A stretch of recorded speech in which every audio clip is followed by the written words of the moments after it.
What's the motherfucking deal? Welcome to the Den. If you're not familiar with the Den is a place where we have conversation, your friends, a community, or whatever the hell we are. But welcome to the Den, man. If you're not familiar with the Den, we're going to talk about some shit tonight, man, and then we'll open up the line so you can call in and discuss tonight's topic.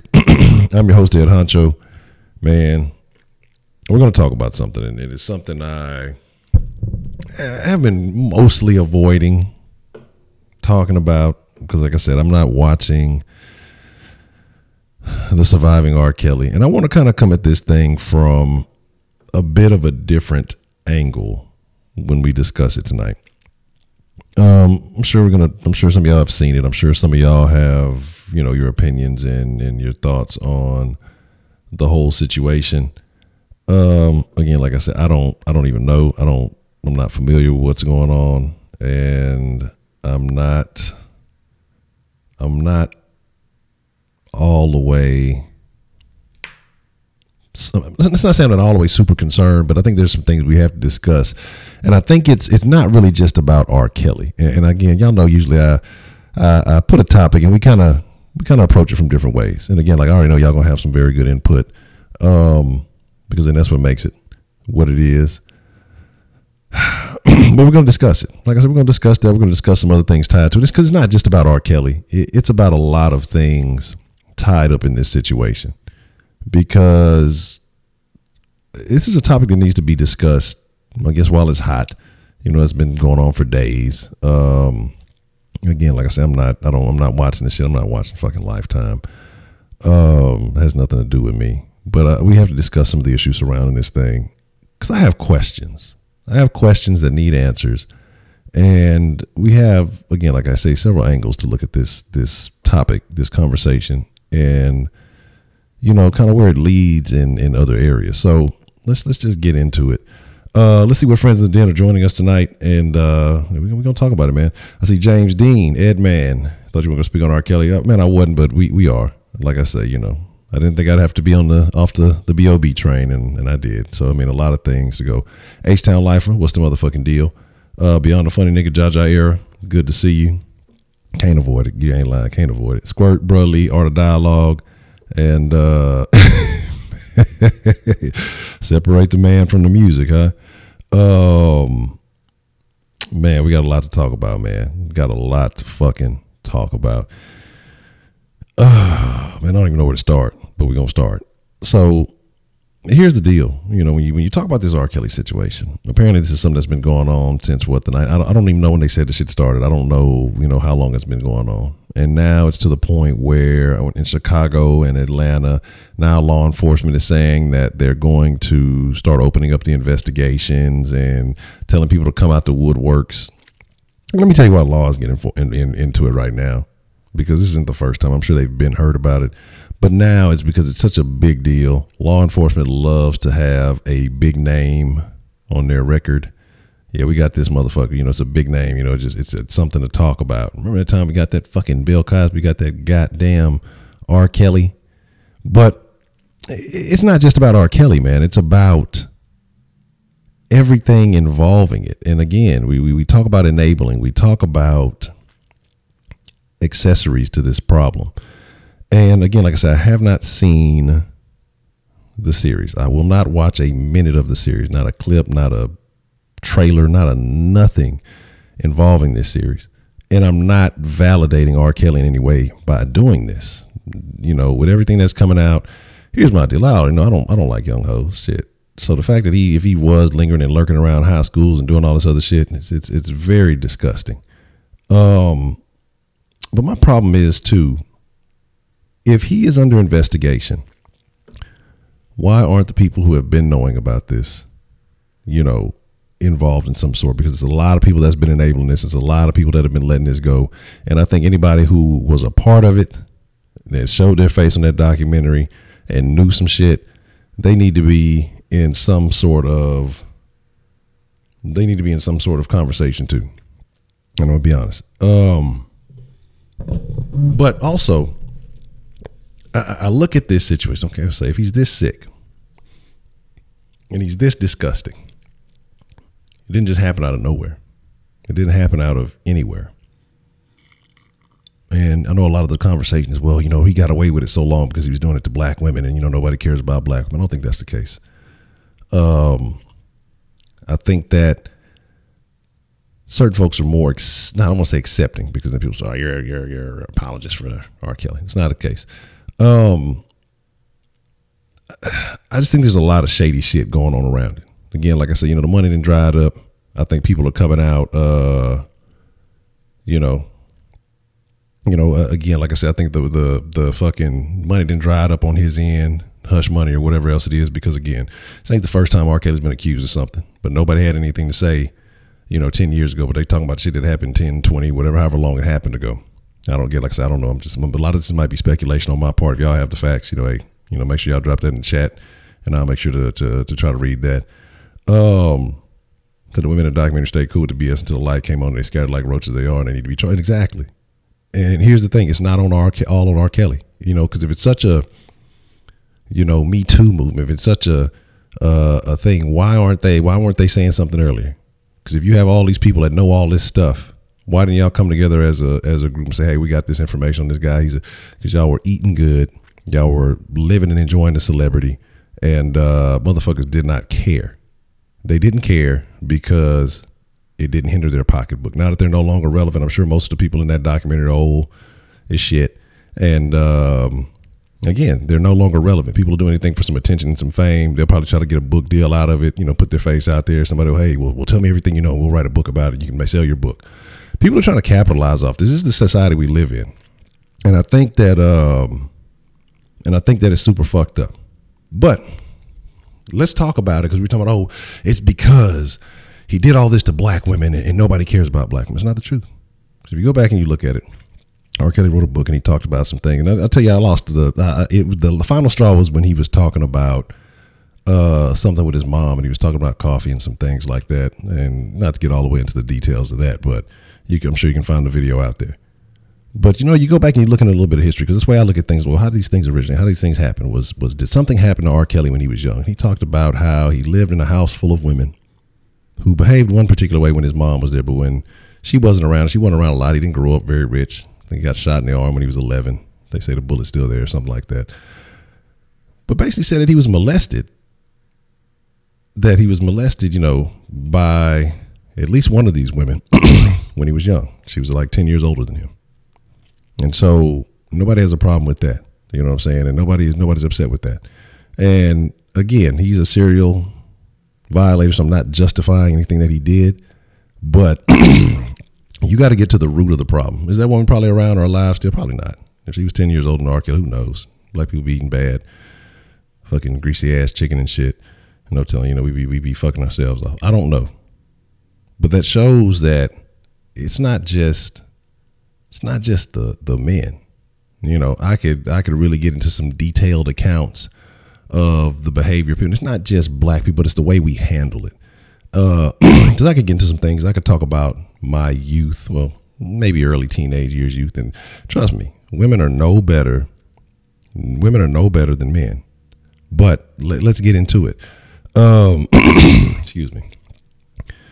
Men just don't talk about it like that because it doesn't seem like, oh, it's okay. A young dude, or he got something from an older woman, and so it's all good. It's okay. We don't look at it like that.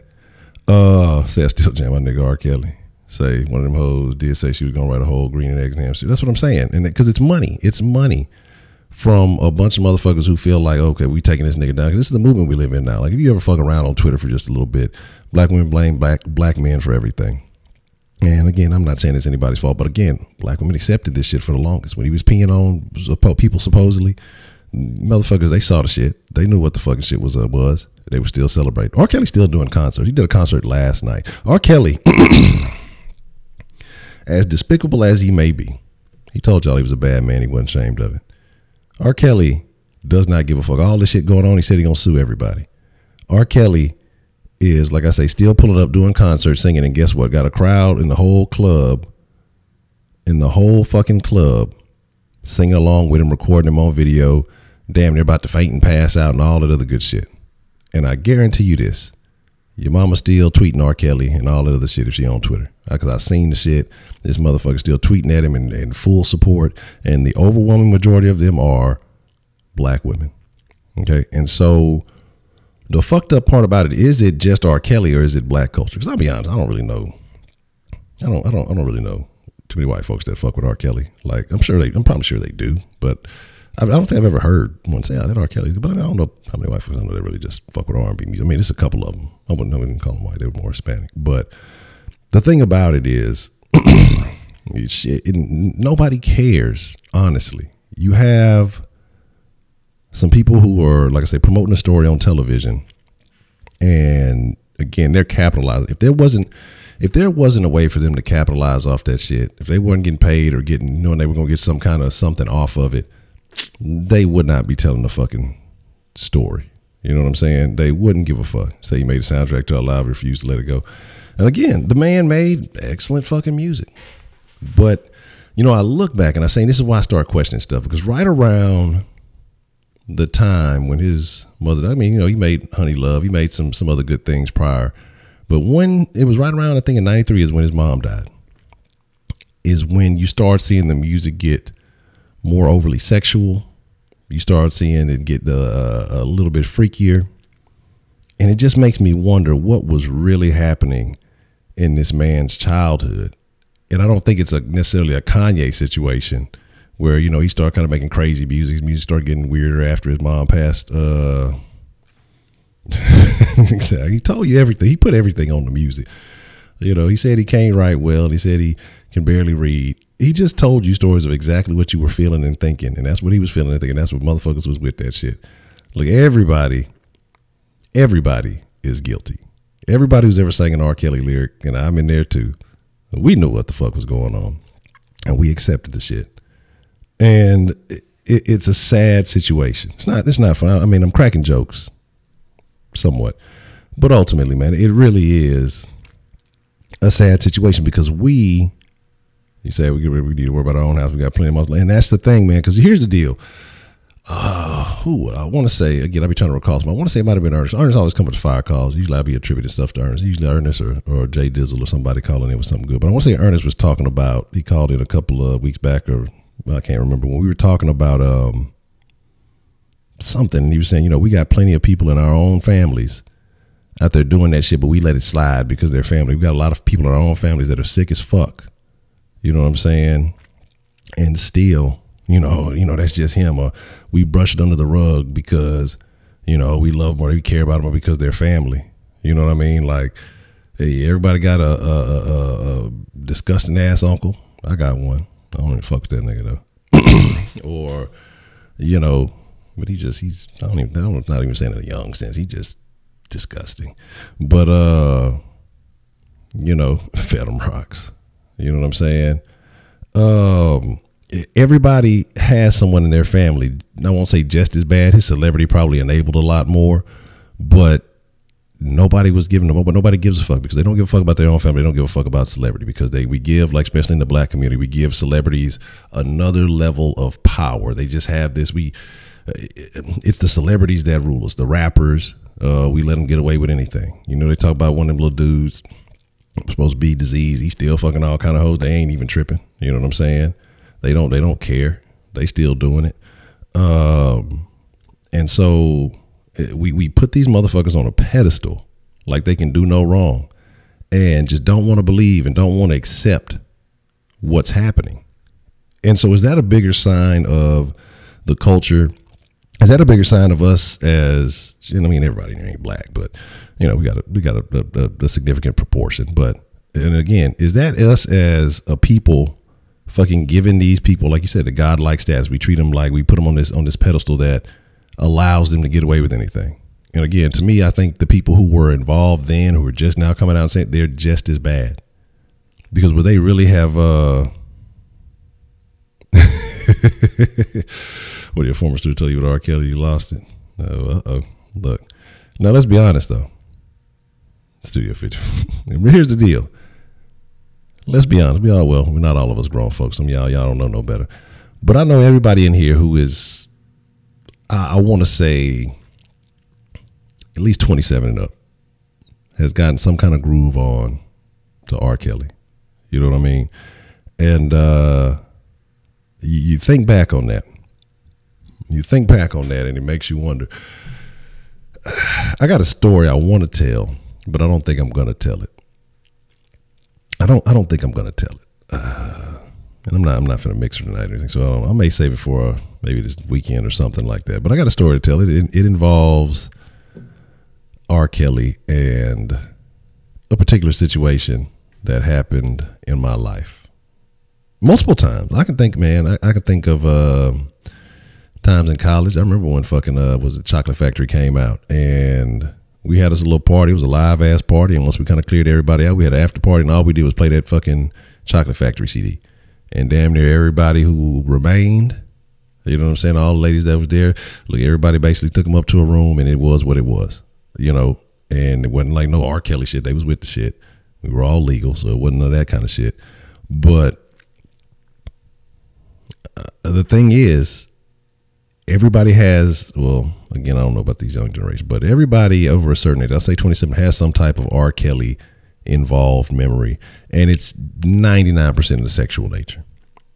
And so, yeah, man, and it's crazy though.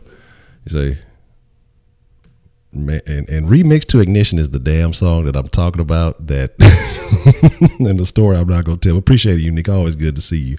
Always good to see you, man. Man, the Remix to Ignition it might have been the deadliest of all the songs. But Lyric Northside, what's the motherfucking deal? McVice, what's the motherfucking deal? Kenneth and Balin, I see you. Man, it's just a crazy thing. But again, like I said, I want to look at it from all the other angles. R. Kelly is a bad person. Yes. Like Ernest said, you separate the man from the music. What he did was despicable. You may still enjoy the music. We talk about the evil, well, how music affects you, how it can impact you. And R. Kelly was a master musician, if you will, or artist. And it's very unfortunate that, you know, these things are what they are now, but it's been going on so long, so fucking long. What does Jay-Z know? You know, what do some of these other motherfuckers know that they aren't talking about? But like I said, you know, you got to get into the fact that people, J&J, what's the motherfucker do? AKA Ray, excuse me, Ray, Jonathan. And same girl is a horrible song. Now you got R. Kelly on one side, Usher on the other. Hey, it's a lose-lose that bitch. James did a count. But, you know, my thing is the way that we put these people on a pedestal is despicable. It's fucking despicable. And motherfuckers can do no wrong. You know, it's not just R. Kelly. It's a lot of motherfuckers. You know, and we have to look at ourselves as people and say, why? Why are we like this? Why is this acceptable? Do you get so indoctrinated by the music that you just can't believe it? I know it can be a hard thing to believe, but I mean, all you gotta do is listen to the fucking lyrics, man. You know, exactly. That's what I'm saying. He said it. He basically said all the shit in the music. And, you know, people crack jokes back then. Crack jokes after that first case. Cracking more jokes now. But, I mean, come on, man. It's really despicable. But yet, for some reason, there will always be. And again, like I say, with everything coming out. And I'm sure it's a bunch of people in that club who was fucking with him last night. And he still got tour dates and all this other shit. That's gonna be there. They gonna rock with it. They gonna buy it. And the side of it was fucking shit. The motherfuckers' album sales are doing better than they've done in years. The streams are up higher, damn near 20% higher than they've been in years. With all the people saying mute R. Kelly, the people standing outside of his shows and the events or whatever he's doing and talking about, you know, mute R. Kelly. That's not doing shit but making people want to hear it more. What's her name? What's the meat dress chick? Lady Gaga. You know, she was sitting there talking about all the bullshit, and then she recanted all her shit. And fucking John Fuentes, welcome to the den. You're the newest friend in the den. She was talking all her shit, right? And then, you know, she went and got rid of the song, took it down. That fucking song started getting more play. So what is this saying as people? Like, put his nasty and his bullshit to the side. Like, we know what he is. We understand. But what is that saying about the people? You ain't lying, John. What he said, Book said, yeah, y'all remember that? That was on the song with Eminem. You know what I mean? And it's crazy shit. It's not just saying he has fans. It's saying he has a delusional cult-like following who will ignore everything. But again, like I say, you know, R. Kelly is a disgusting piece of shit. Let's just be real. But what about all the people by proxy, the people around the situation who were involved, who allowed it, who enabled it? Should have said something decades ago, not years, decades ago, and never did until it became fiscally beneficial for them to do so. It was fiscally beneficial for them then because, you know, he broke bread. And now that he doesn't have the money to shut them up, now, you know, it's fiscally beneficial for them to tell the story. And they're all with the shit. You know what I mean? I think they should be just as guilty because they allowed it to go on. And so anybody on there trying to play like they were offended by it or upset by it, again, you're part of the fucking problem. And so ultimately, I want to know how y'all feel. Because like I say, now that they're putting out that they're doing investigations, the police in Chicago, the police in Georgia, they're telling people to come forth. Do y'all honestly believe that he'll end up in jail? I want to know what y'all think. So it is until proven guilty. No, not with the Me Too movement. It's believe all women, and I'm not saying that when you look where there's smoke, there's fire. Let's be realistic. Like when the tape came out, I mean, come on, man, and let's be realistic too about that. And I'm gonna catch some flack for this, motherfuckers. Not gonna lie, but like it. But it makes me think of the Dave Chappelle when he had that stand up. He's like, how old is 15 really? You know. Like at 15 years old, wasn't nobody peeing on me. You know what I'm saying? Like, hey, no, you not okay. Yeah. Look, I done fuck with some freaky bitches throughout my lifetime. I remember when I was young, I was fucking with hoes older than me. And again, but it was acceptable. It was okay, you know, because when you're young, you don't think about it. I was fucking with 20-something-year-olds. Yeah, I may have looked older, but they were aware how old I was. They knew exactly what it was. What's that term that they try to use? Grooming? You know, I had a bitch who thought she was going to groom me. You know what I mean? I think I smashed that bitch twice, and then she bit me. And I was like, I'm not with this shit. I'm not, look, bitch, you're not finna bite me. I had enough sense at 15, 16 years old to be like, nah, this shit ain't finna shake. You know what I'm saying? I'm not with this. I know what I do and don't like. You know, you're not finna, I'm not with that shit. And again, but hey, she wasn't a fucking celebrity. Hey, it wasn't one of those situations. But do we give celebrities too much fucking power? We give celebrities say, oh, well, you know, they are famous. Well, I might as well, like, because we're fucking expecting something from them, or we trying to benefit something from them. So you think Kelly's case is worse than Bill Cosby's case? Kelly was stripping down the young, Bill was sliding down grown women, both bad but Bill. And I think ultimately, yeah. Ultimately, all right, Dr. Red, appreciate you coming through. My thing is, like I say, in Bill's situation, do I think that he did that to every one of them? No, but Bill did it. He took advantage of a couple of situations. Where there's smoke, there's fire.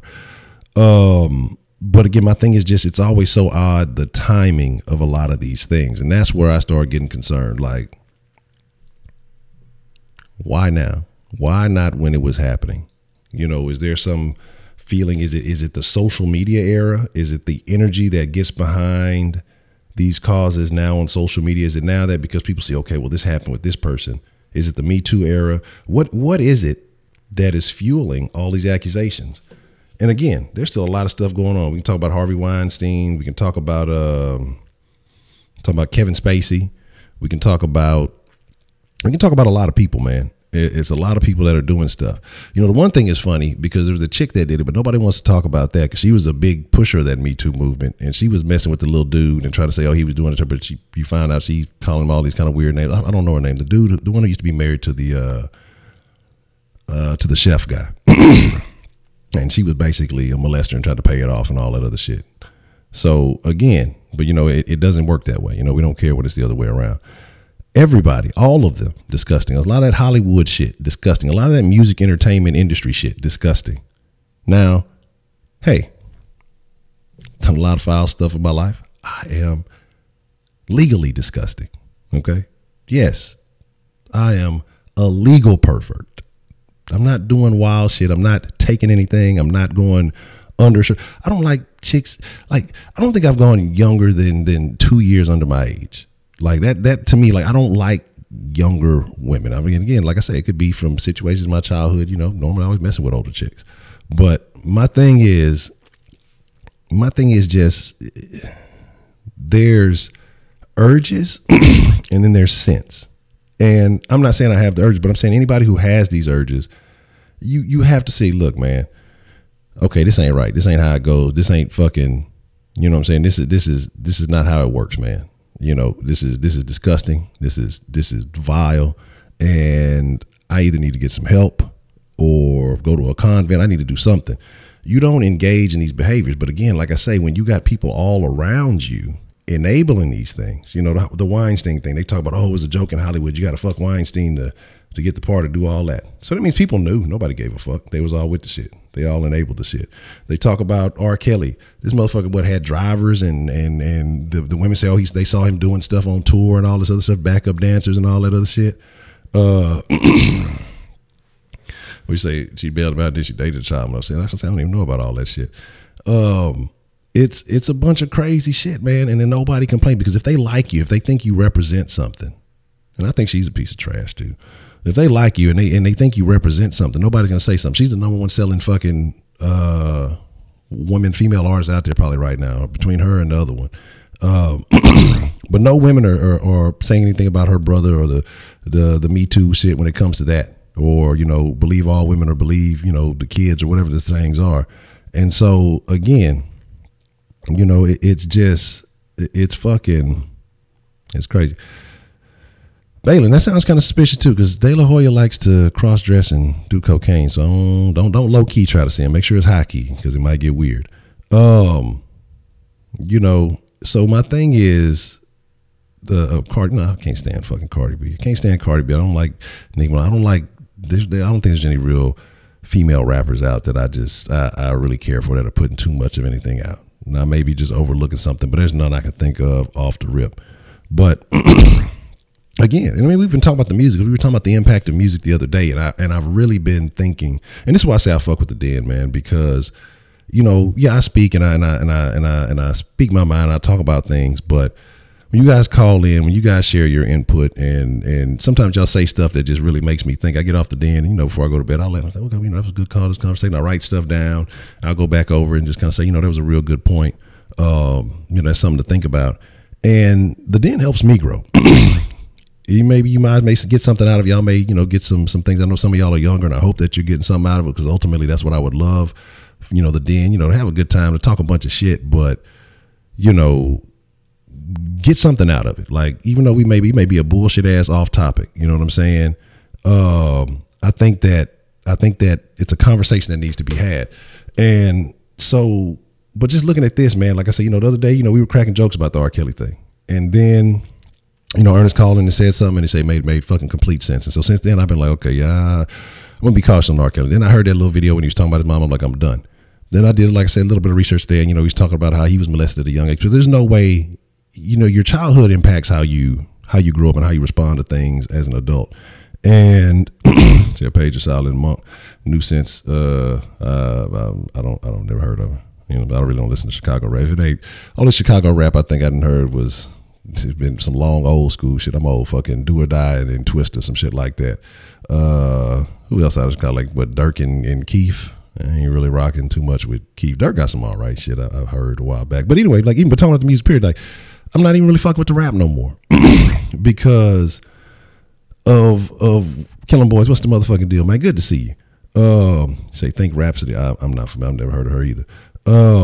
So again, like I say, you know, my thing is, you really we talk about self-auditing, and you should do it frequently. And I really, like, since that conversation we've been having about the music, I'm like, man, a lot of this shit is trash. A lot of this shit fucking stimulates negative behavior. A lot of this shit is, again, we praise and put these people on a pedestal. We act like these are our speakers. These are the messengers. These are the forefront of especially in the black community. These are the people. But it's not even just the black community. It's the impoverished community, because I think a lot of people from lower ends, you know, relate to this shit. Even motherfuckers who are black and doing well off, for some reason they relate to this shit. The motherfuckers don't speak for me, man. Like, I'm not with that shit. Like, I speak for myself, and so, like, associating with a lot of this bullshit is I'm done with it, man, because man, it's sickening. It's a bunch of bullshit. Like, I mean, we talk about the problems. Oh, well, you know, the cops killing us. I dropped a stat the other day, out of 100,000 people, you know, you look at each race, we're killing ourselves. You know what? 21 out of every 100,000. The next closest is maybe 6, and I think that's Hispanics, and I think whites are like 5. But on average, if you average out everything, it's what, 5.7. So that's 6 or something like that. But we're so far above that statistic. Why? Because of the shit that we put on the pedestal, the shit that we listen to, the shit that we fucking put on our minds. And what is it? It's violence and sex. Violence and sex, and that's all we fucking listen. That's all the music is. The R&B we talked about last night, how it used to be finesse music, how it used to be, a man to teach you how to kind of speak to a woman and, you know, get her in the mood. Now it's not that no more. Now it's all straight fucking.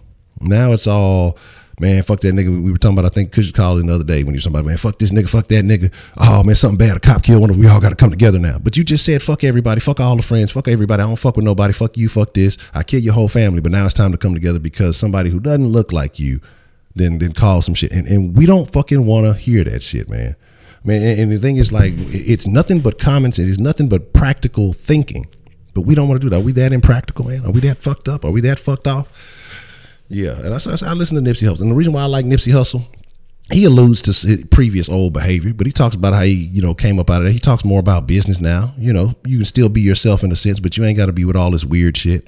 How you can build, how you can, you know, grow. And that's why I like his shit. But even with that, like I say, I'm dialing out, man. Like I'm really dialing out. I'm going back to classic with no fucking words. I'm just gonna go listen to some old piano concertos and some shit like that. I mean, it's just, it is what it is. You know, motherfucking me, like, it's terrible. 99.9% of the shit is bullshit. You know, we talked the other day, I think Roger mentioned, you know, Lupe. Lupe's a great fucking artist. Don't talk about none of that bullshit. But does Lupe get any play? No. Probably one of the better lyricists to ever come out. Like, I still go listen to, he had one come out after that. I didn't really listen to that one, but I'll still go back and listen to Tetsuo and Youth. I think that was the same year that Kendrick, I forgot what album Kendrick came out when everybody started saying he was conscious. And everybody, oh, that Kendrick album is fine. Man, that Tetsuo and Youth was the best album that year, hands down, and it wasn't even fucking close. Like, nobody was fucking with. I can go still listen to that Tetsuo and Youth and hear shit and still be like, damn. I've listened to that bitch several hundred times, and I'll go catch something like, oh, damn, his wordplay is immaculate on just another fucking level. You'll say some shit and you'll find 6 different meanings about what he's talking about. Ain't none of it about no bullshit. But yet, we don't want to hear that, you know. I got niggas want to listen to this corny shit. I got I'm a ball, chemo, stupid shit like that, you know. Fucking word association shit don't even mean shit, you know what I mean? So it's like, when you take a step back and really look at the shit, man, and you take a step back and say, man, what the fuck am I listening to, and how does this have an impact on my life? What the fuck am I say about fuck Lupe here to say? Man, I'm telling you, go listen to Tetsuo and Youth, Tetsuo and Youth. And if you're not fucking with it, I mean, you're just not fucking with lyrics, man. And the way that it's not even just the songs itself, it's the way that the music is put in order. And again, like it's almost like it's like themed by season. So it's like you go listen to Prisoner 1 and Prisoner 2 on that shit. And he talks about the first part is like how he talks about the prisoners in jail. And then he flips it and talks about how the fucking guards are prisoners too. You know what I'm saying? Like, and it's just like, damn, the way he talks about, what's that one? Pizza Man don't come around here no more. And the way he words is like, you don't know if it's like a warning, hey, Pizza Man, you better not come around here no more. He's talking about, hey, the Pizza Man doesn't come around here anymore, but he's just talking about, like, there's so many ways you can take it. And the dude is intelligent, dog. And then the dude, you know, for fucking karate, he'll kick your ass and he ride a skateboard and shit. The motherfucker beat like a world champion Street Fighter player in a fucking match. And shit. Like, the dude, like, but because the nigga ain't go to jail or he ain't got this street cred, he ain't got the street cred. He ain't just like, what the fuck does that mean, man? Yeah, and he from Charlotte, that, yeah. Yeah, and that's what I'm saying. Like, mural, exactly. Fucking that whole fucking shit, man. Yeah, Drake is a pervert too, and that's what people don't realize. Drake was texting with the chick, man. I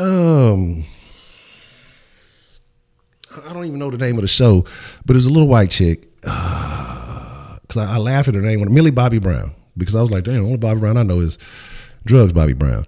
And she was talking about, oh yeah, you know, he texts me every day and we had dinner a bunch of days in a row and he was giving me relationship. Drake, you 30 fucking something years old. This bitch like 14, 15, man. And you know, I'll use bitch loosely, so don't pay me no mind. Don't get insulted by it. But you talking to this whole, like, there's no motherfucking reason a grown man has to have a conversation about dating or anything with any chick, unless it's somebody like in his immediate fucking family. And it's an issue and you have to fuck that little nigga up or something about no relationship. This shit ain't got nothing to do. What are you talking about? Talking about, well, we talk on the phone late night. What kind of weird shit is that? The motherfucking, some chick, I seen he kissing all on the 17-year-old on stage. Like, come on, dog.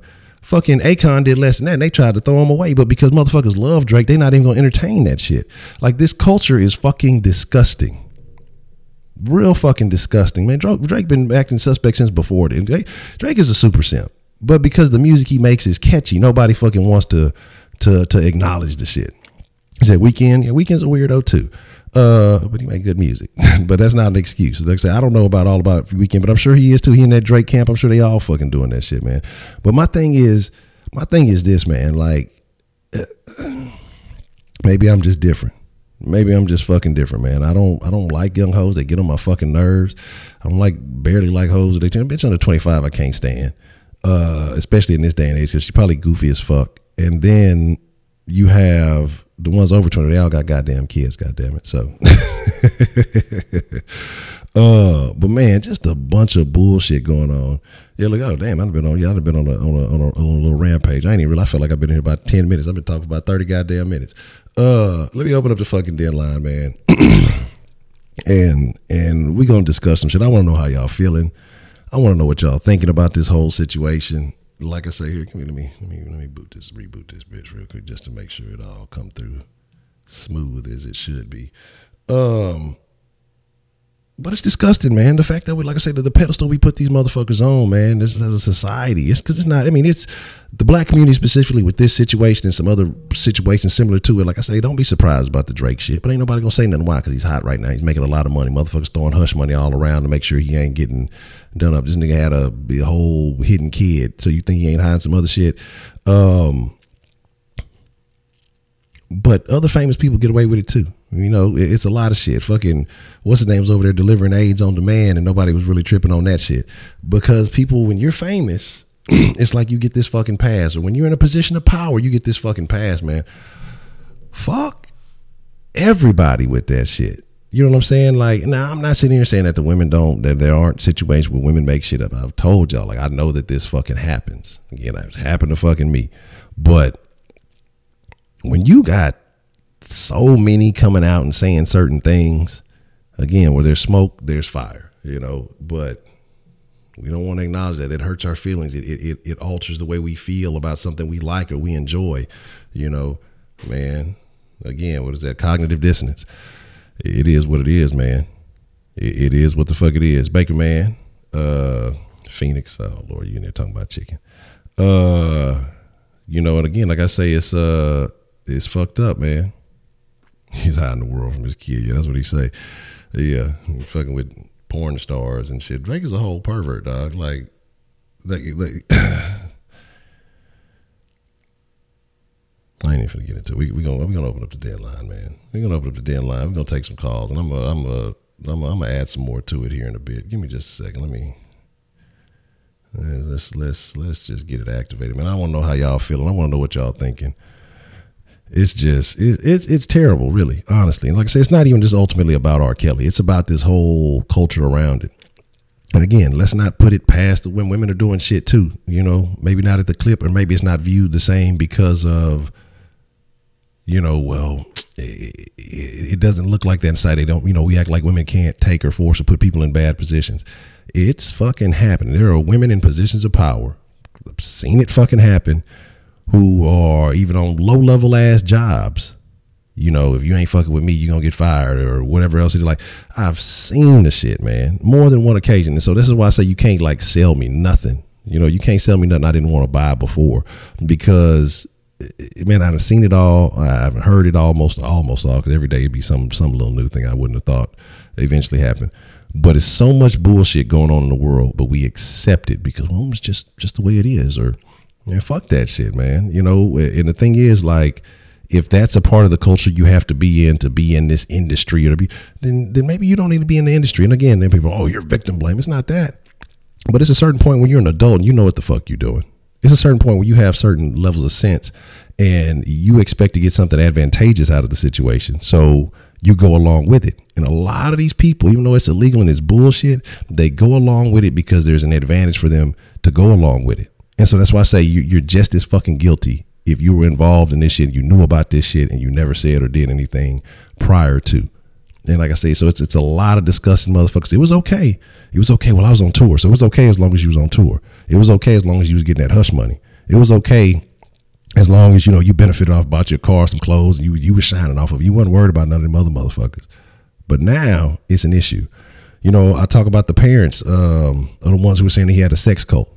Some of these girls are young. This is 2000. You would be 18, 19 now.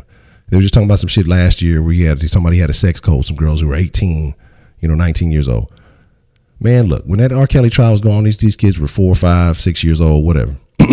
Their parents knew what was what, but their parents willingly let them go with R. Kelly. Why is that?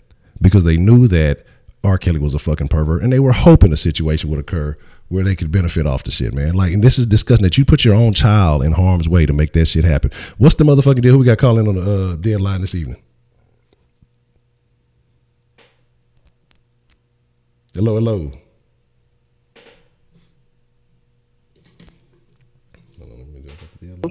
Oh, my fault.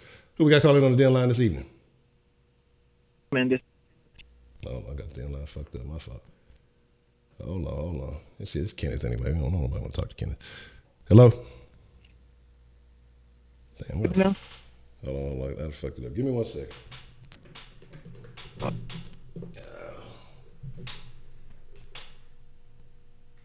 Kenneth. You hear me now? Yeah, I can hear you now. There you go. What's the motherfucking deal, Kenneth? What you want to drop in the den this evening?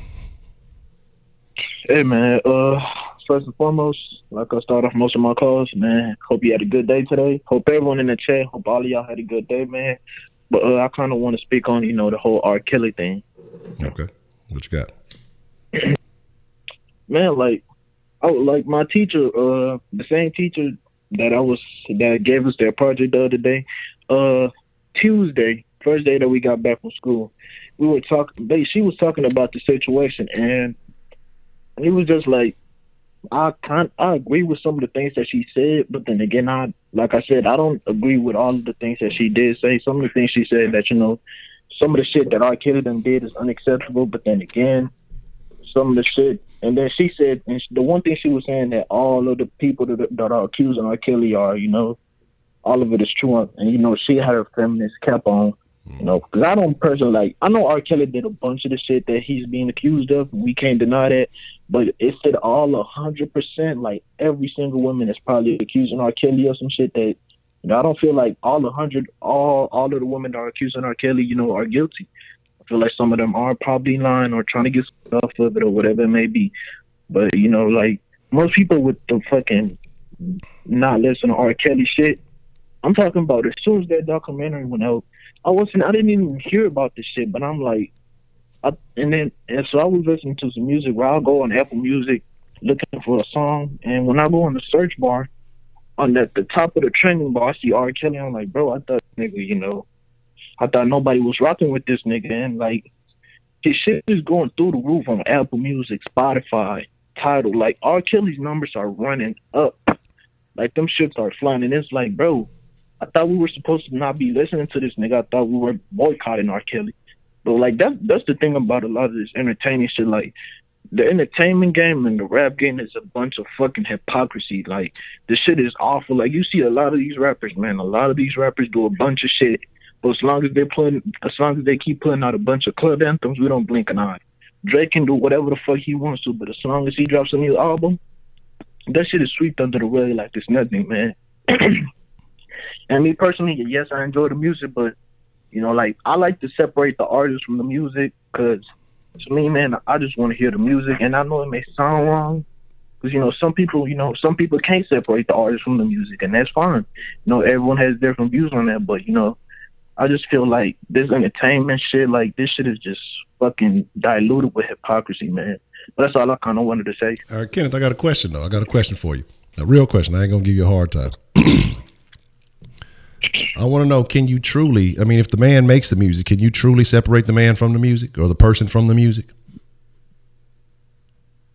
I feel like in some instances you can, but like I said, everyone is different, so I feel like me personally, I can separate the man from the music. Like I listen to it for the music. I don't listen to know about what you done did or what you haven't done. Like that's just how I am. But in some instances, like you just like, but just overall, me personally, I can do it. But I can understand 100% of the people that won't fuck with R. Kelly anymore, even though he mentioned it's a class. I understand it. I absolutely do, and you can't deny this shit. You know what I'm saying? But that's where I stand on that. Okay. All right. Appreciate the call there, Kenneth. Yeah, all right. Niggas need to be in there early. Don't even know Poe multiplication, don't know his algebra, and they're learning about R. Kelly and his history. Man, ain't that a bitch?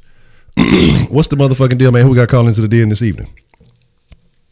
Hey, what's up, Honcho? This Ernest, man. Ernest, what's the motherfucking deal? I want to know what you got to say, man. What you want to drop in the den tonight?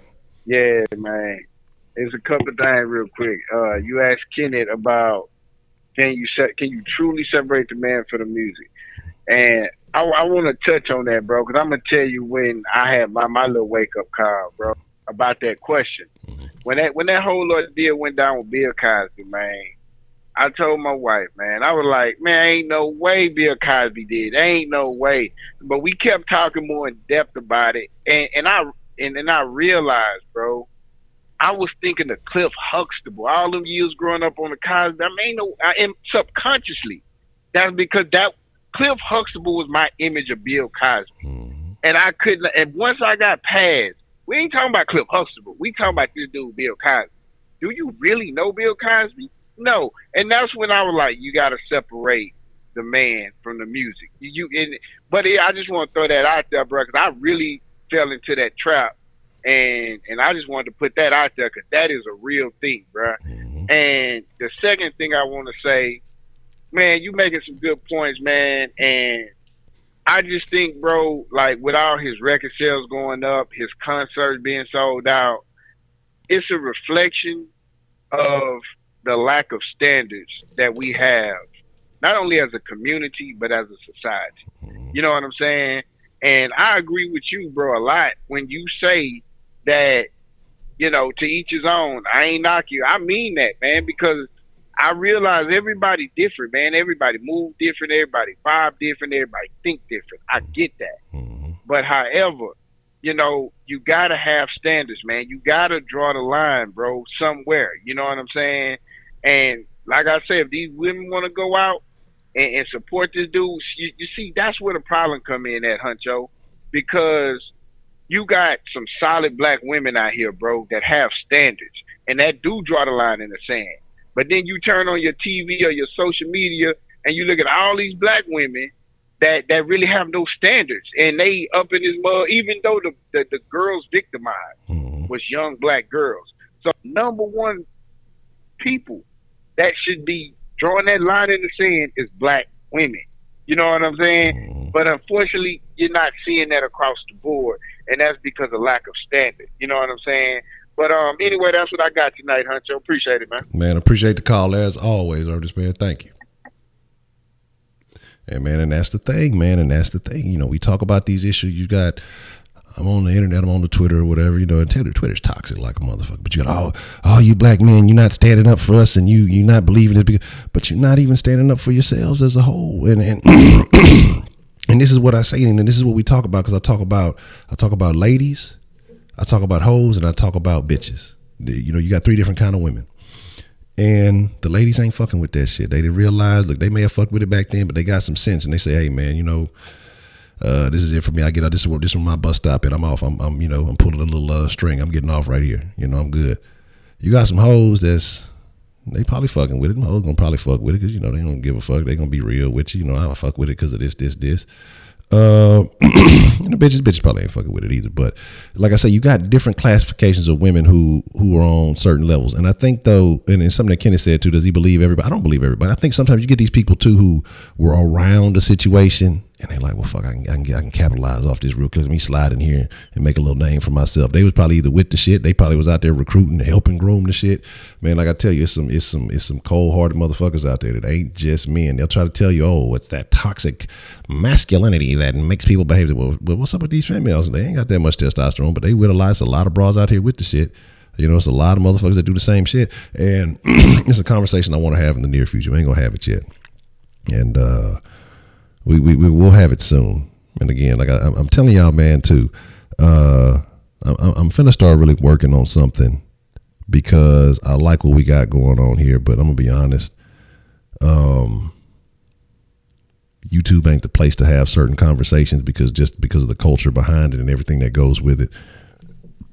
Excuse me. And like I say, some of the calls y'all had, some of the people that's been hitting me up, man, and just, you know, talking about what this can grow into and be. There's some conversations I really want to have that we're not having on YouTube. So just like I say, stay tuned. I'm working on some things for, you know, for this and for the sauce to take it to another location so we can kind of open up and have some more real conversations where you don't have to worry about, you know, some of the shenanigans that go along with the shit.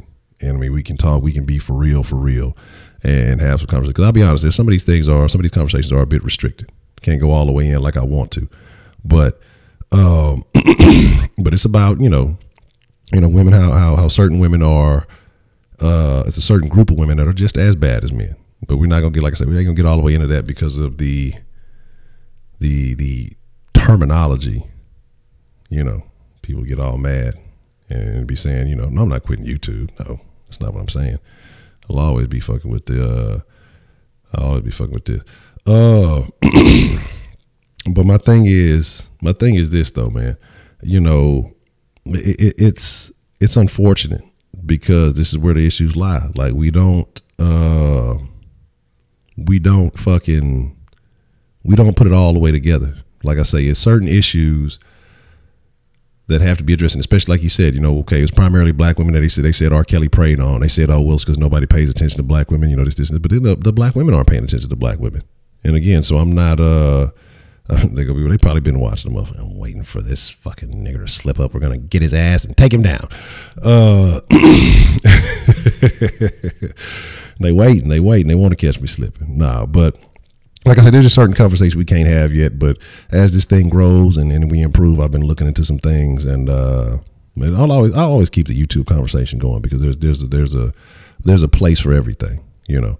And it might not even be, well, it's a mixer conversation, but I probably won't have it on the mixer because it's a different level. Exactly. Paul Mooney told y'all thought Paul Mooney was joking. And they'll take you too. They like your shit. They'll take you too.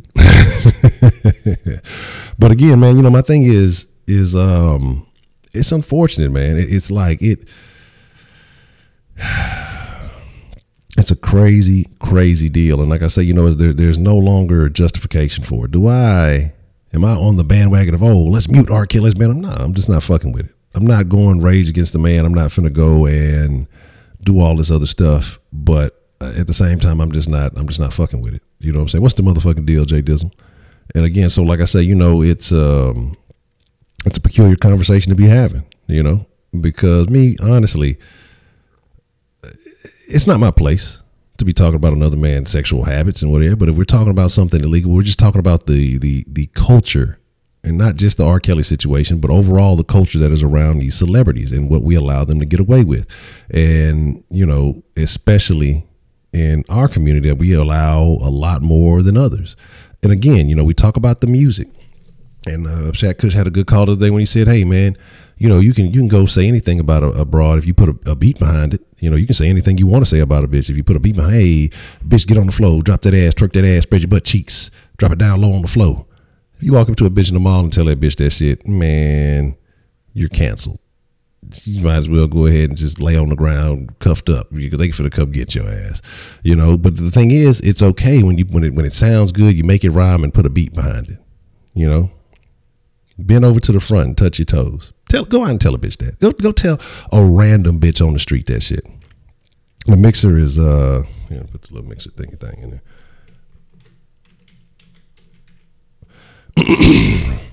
You know, you go tell her that and see what happens. Bitch will cuss you all kind of sideways, left or right. You might get slapped, scratched with some claws or something else. But it's okay when it has a beat behind it. In public, in front of everybody and their mama. They twerking on the floor and then trying to get all the attention, butt cheeks hanging, all everything is cool then. You know what I'm saying? But my thing again, like I say, is just it's it's the culture behind it. It's what we accept, man. And again, it's the power of music. What's up, Roger? What's the motherfucking deal, man? Yeah, look, you missed me going a little bit of a rant, but we gonna keep it going. But like I say, it's the culture behind the music. It's what we accept as people. And again, it started off, you know, and somebody mentioned earlier, you know, it used to be hip hop, but then once the hip hop got affected by the crack, then it became, you know, gangster rap. And then, you know, we basically buying crack, you know what I mean? Cause we addicted to it. And then it went from the R&B. R&B used to be smooth and finesse. We was talking about it last night, how good the old school R&B used to be. Kelly included, amongst a bunch of other names. But then now it's, you know, fuck him this, fuck him that. You know, look, even Keith Sweat old begging ass, you know. But now it's just straight fucking. There's no coos to it. There's no smooth. There's no nothing to it. But the thing is, men ain't buying the R&B music. They are in a sense, you know, to keep it player. But who's the overwhelming purchaser of the R&B music? It's black women, and it's allowed. Do you know what I mean? And it's A-okay, you know. And the thing is, man, it's crazy, man. It's crazy, man.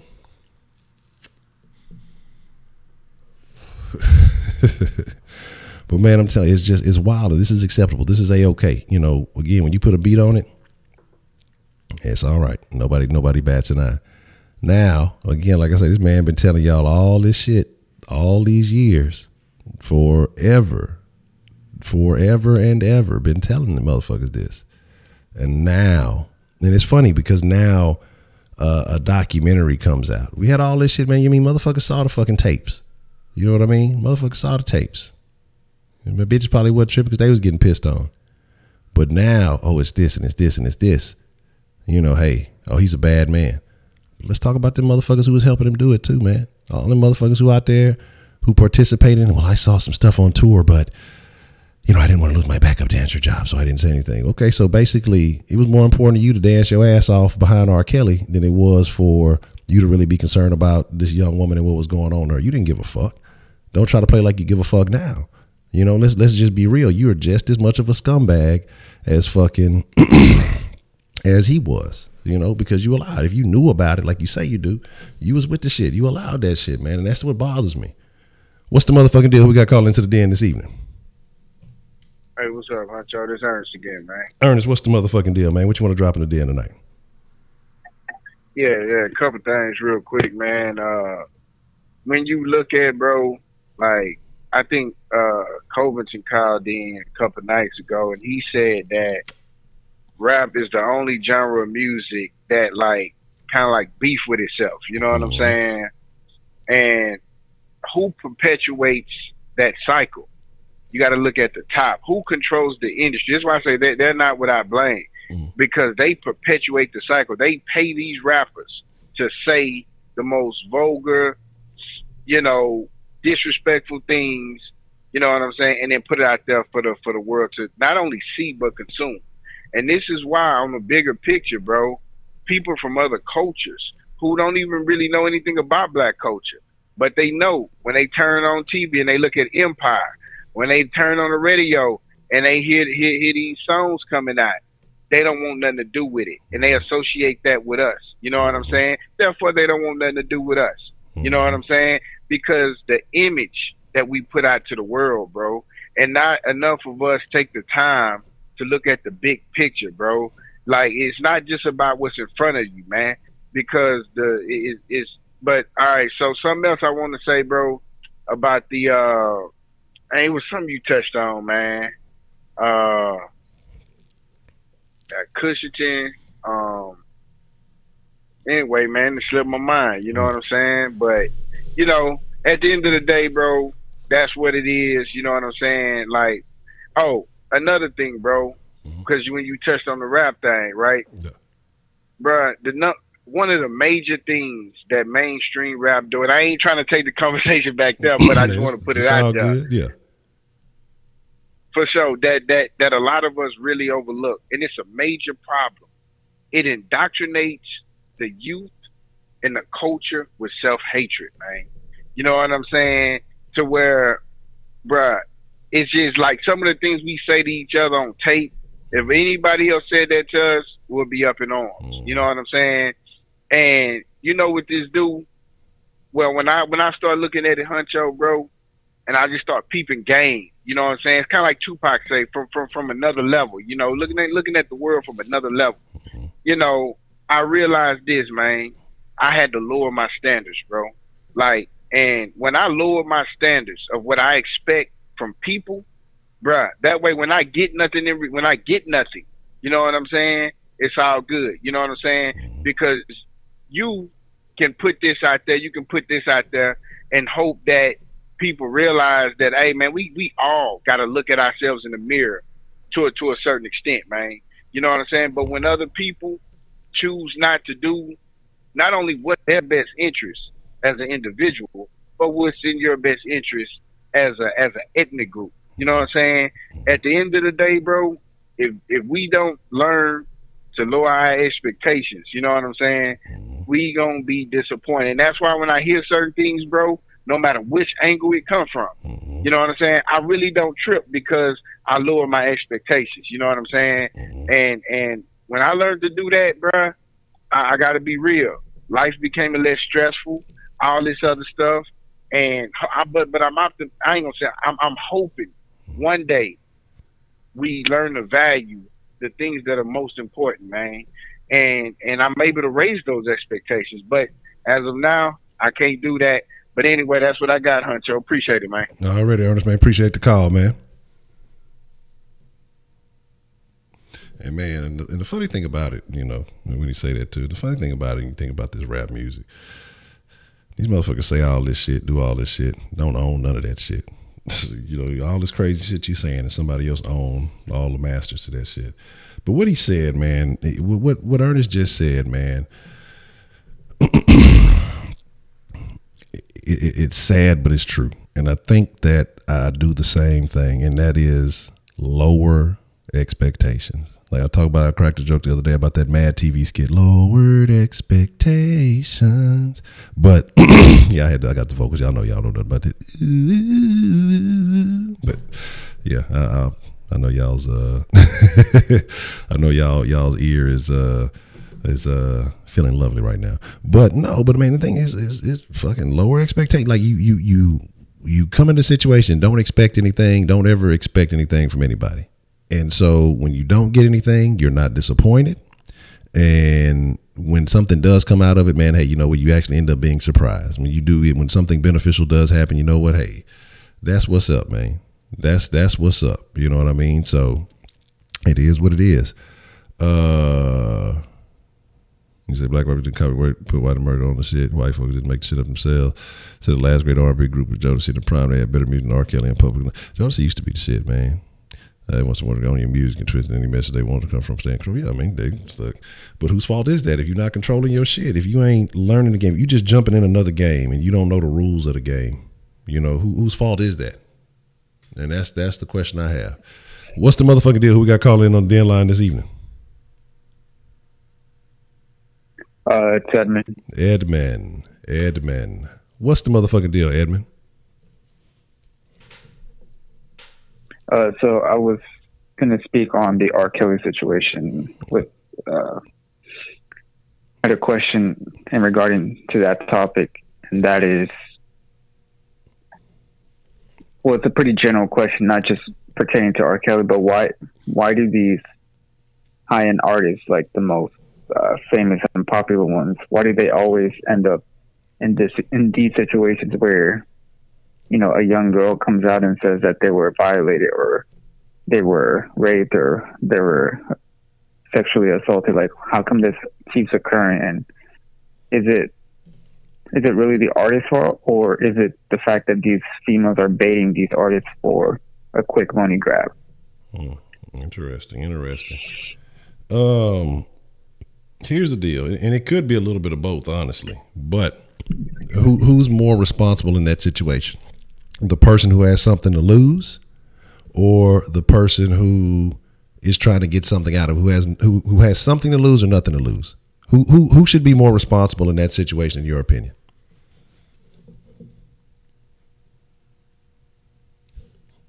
Yeah, Edman? Hello, can you hear me? Hello. Okay, may not be able to hear me. All right, well, I'll hang up on you. But my thing is, well, my bad hanging up on you, but I don't know if you can hear me. But here's my thing is, it's the person who has something to lose should be the most cautious. But what happens is motherfuckers get away with shit for so long. They do things for so long. They stop checking. Again, yeah, some of these young girls, you've seen them since high school. I used to see hoes I'd go to school with. They look like regular girls during the day. You heard these motherfuckers hit the club or do some shit. These motherfuckers be looking old as fuck. You catch them, you know, outside of school or something, you know, somewhere else. I'm like, man, damn, bitch, what the fuck? You got this makeup on. You looking like one of them. Looking like a Issa ma'am. But, you know, but if you're the one with something to lose, man, you're the one that needs to be the most careful. Like, you need to take all the precautions. You need to take all the fucking necessary precautions to protect yourself at all times, because the more you have, you understand the society that we live in. And sometimes when people grow up into something, sometimes they become oblivious. Sometimes motherfuckers are so disconnected from the rest of the world. Sometimes motherfuckers are so used to people just throwing themselves at them, letting them have their way and doing whatever. It gets to the point where they say, I ain't got caught now, or I don't give a fuck now. I've been doing this for so long, you know, it's no big deal. And all it takes is one slip up. It takes the right motherfucker with the wrong devious intentions to fuck your whole life up. And so if you've built something, you've worked for something your entire life, you got to be more careful. The higher to the top you get, the more cautious you have to be. Because when somebody says, okay, fuck, it's a quick come up for me. All I got to do is I'm within this proximity of this person. All I got to do is make this and this happen. You know, I can have a quick come up. You got to be cautious of everybody. Like I'm always cautious of everybody's motives. I ain't even nobody. You know what I'm saying? So you got to be careful at all times, man. And it's fucked up, but you understand, we know what kind of society we live in. You hear motherfuckers, it happens to motherfuckers all the time, and you still got motherfuckers, oh, what's fucked up for him, it would never happen to me. It's gonna happen to your motherfucking ass too. And so I mean, it is what it is, man. So the artist needs to be more careful, you know, because you're gonna have people who, yeah, they're gonna play, oh, I love your music, and it's gonna be that one moment of weakness, that one moment of temptation. Well, you know, I ain't gonna get caught up. It ain't nothing, and then you gonna get caught. That's when you gonna get bamboozled. That's when you gonna get fucking violated. You know what I mean? And that shit is unfortunate, man.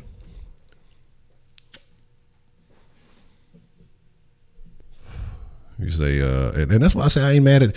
I remember a while back, and this is why I say you damned if you do, you damned if you don't. What's the little streamer's name? What's his name? The little weird looking streamer. Fucking damn,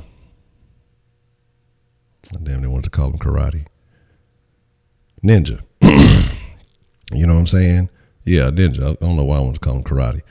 And the dude named Ninja, and fucking he fucking said something about not wanting to stream with female gamers because he didn't want to get caught up in any kind of bullshit. And then everybody got mad. A bunch of people got mad. Well, see, he could help those female gamers' careers, and he just, one, it's not his job to help those fucking female gamers' careers. Okay. Two, if he wants to protect his relationship, avoid any speculation or rumor, knowing the world that we live in, motherfuckers will make up that you died just for no fucking reason, just randomly. Oh, such and such died today, and people will believe it. So you think that if they don't come with these fucking rumors, that they won't believe it? And motherfuckers don't want to deal with that type of shit in their relationship, because say you do involve yourself with this one person. You see artists that work together in the music industry, and people say, oh, they fucking, they dating, they doing this and this, and you know they have to deal with that. And they have regular relationships. You have to deal with those problems. Brother said the realest verse ever spit by Bun B on the song High Life tells the story of not only the urban black male experience, but the struggle as well as hypocritically influenced us to continue said behavior. Man, High Life is, if you ain't, look, and that's what makes me sad. And like I say, you know, I'm cutting off a lot of rap, but I'm not. I'm still gonna focus the UGK. I'm UGK alumni, dog. Like I can't. There's no way I can cut that off, because I was thinking about that. Like I said, when we had that rap conversation, and I agree, and we had that rap conversation, like I thought about it. I'm like, you know, do I need to cut all this shit off? I know what's right and I know what's wrong. And the nonsense is I'm done with. You know, the nonsense I'm done with. Like I would entertain these little goofy niggas, the fucking whatever they are, whoever they are now. And it's all right. It's just some trash shit. But I'm not finna fucking I can't fuck with it. I like, because again, the diet, not the food you eat, not only the food you eat, but it's the information you intake, the shit you watch, the shit you do, the people you listen to. All of it is a fucking negative, man. What's the motherfucking deal? Who we got called into the den this evening?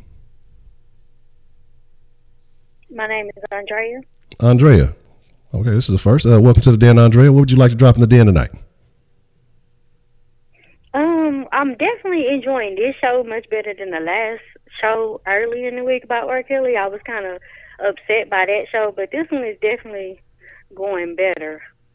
So I wanted to make a couple points about, you were talking about the double standards, like how when women are preying on young guys, how nothing is being done. And you're right, that's definitely a double standard, in not only in our community, but as a whole. Like, if you remember, years back, they had the teacher who was preying on the young student. I think she ended up getting pregnant, and they basically gave her a slap on the wrist. She got out, and she was with the dude again. So, but had it been a male, you know, he would have got a much tougher sentence. So I think women should be called out as well if they doing the same thing R. Kelly or anybody else doing. You know, I got two teenage sons. I wouldn't want a grown woman preying on them, or a grown man. But, you know, so I think that's definitely something that needs to be called out. And I guess the other point I want to talk about, like the last guy, I don't remember his name. I think, like, yeah, girls may dress, you know, wear makeup to look older, right? But But I think once they start talking, I think you'll be able to realize that, hey, they're a teenager, you know. So, yeah, they look older, but a lot of times once you start talking to them, they can't articulate themselves on an adult level. So I think that's one of the ways you'll be able to tell that, hey, this is a young girl, might want to stay away from her, and blah, blah, blah.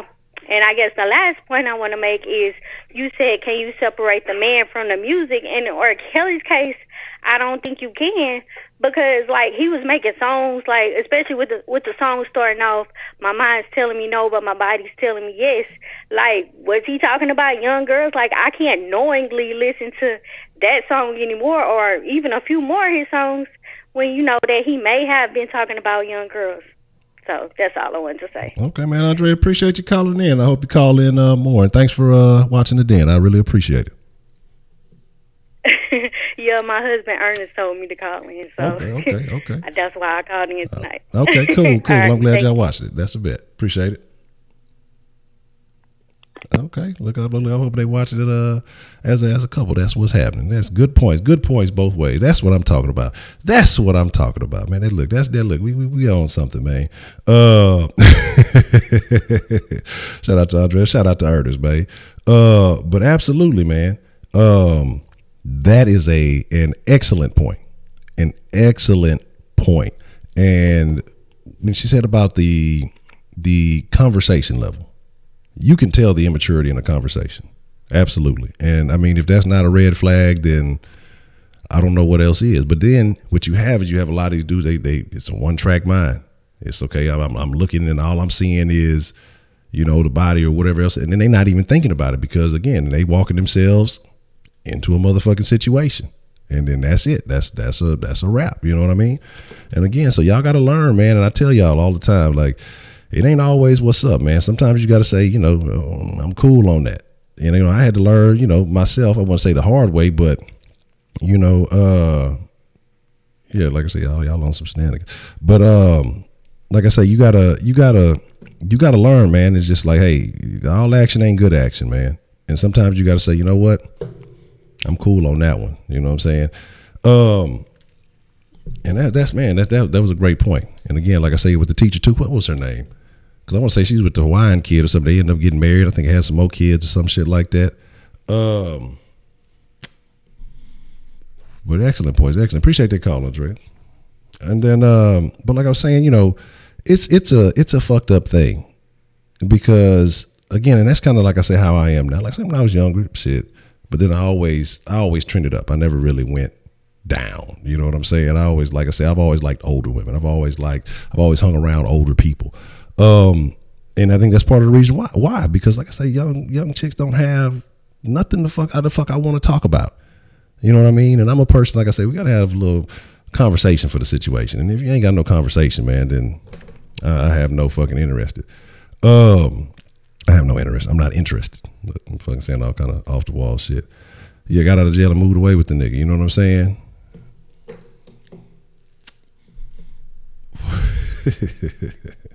But again, that's what's gonna happen to Heidi. Heidi gonna get old. She's gonna be 56.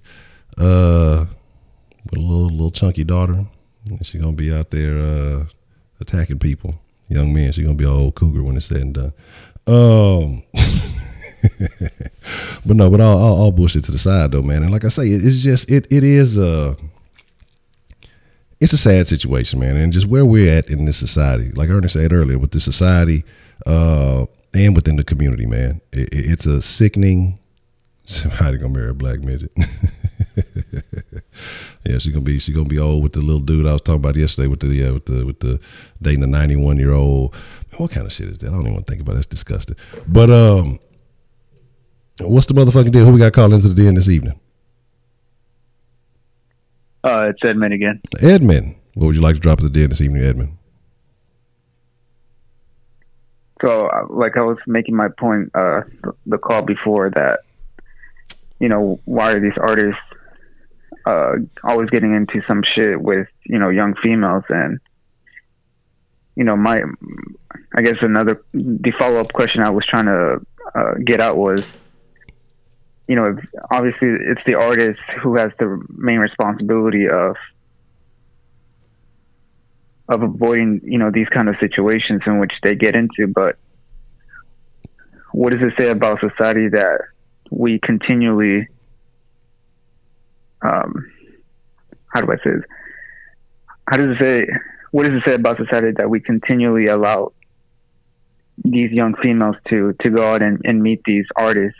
Like, how does that even occur? Like, how do these parents allow their children to get in contact with these artists? Is it because of social media? Is it more than that? Like, what are your thoughts on that? All right. That's a bet. I'm gonna hang up on you. I'm gonna speak on that, man. But that's a very good question. All right. All right. And he asked me, was it because of social media? And I don't think it's social media itself, because this shit has been happening for a long time. This isn't anything new. And I think it comes to from a few factors, man. And one of those factors being that, we talk a lot about the family. And again, even if you have a what do they call it, a nuclear family, things are going to happen. It depends on how you raise that family. But without having the presence of a solid, I think you don't have a solid male presence in the home, a lot of things can happen. I think there's certain things that, a man should be teaching his daughter. I think there's certain things that a man shouldn't stand for when it comes to his daughter, I think. But nowadays, you got a lot of guys who allow a lot of shit to get, it's because fuck all that, man. Sometimes you gotta be the protector. I don't care how old they get. Sometimes you gotta step in and make some sense for them. But it's not just social media. If somebody wants to get to somebody, it can happen. I just saw a thing where say Sin for the P, say Aretha was raped by Donnie Hathaway. Ain't that a bit? But that's what I'm saying. It's been going on. This whole thing has been happening for a long, long time. And again, like I say, disgusting. It's a disgusting, disgusting fucking thing. Like I say, but what were you saying about that? Damn, I lost my train of thought. Like I say, if you want to get to somebody, you can get to them. Anybody can be touched. It doesn't matter who you are. I just saw a thing, Norwegian billionaire whose wife just got kidnapped, and they holding her ransom for like $10 million. You know what I'm saying? This motherfucker's a billionaire, big bucks. You know what I'm saying? And motherfuckers still got a hold of them. You know what I'm saying? So if somebody wants to get to you, and I'm not saying everybody go kidnap and hold people for ransom, but if somebody wants to get in contact with you, somebody wants to make a connection to you, they want to see you up close and personal, and they want it bad enough, it'll happen. I believe Jay-Z's a fucking pervert. He's a fucking motherfucking camel. But again, Jay married to Beyonce. They not gonna let their queen down. They ain't gonna fucking, they not gonna fucking, and no, not Queen B. She wouldn't be with Jay-Z like that.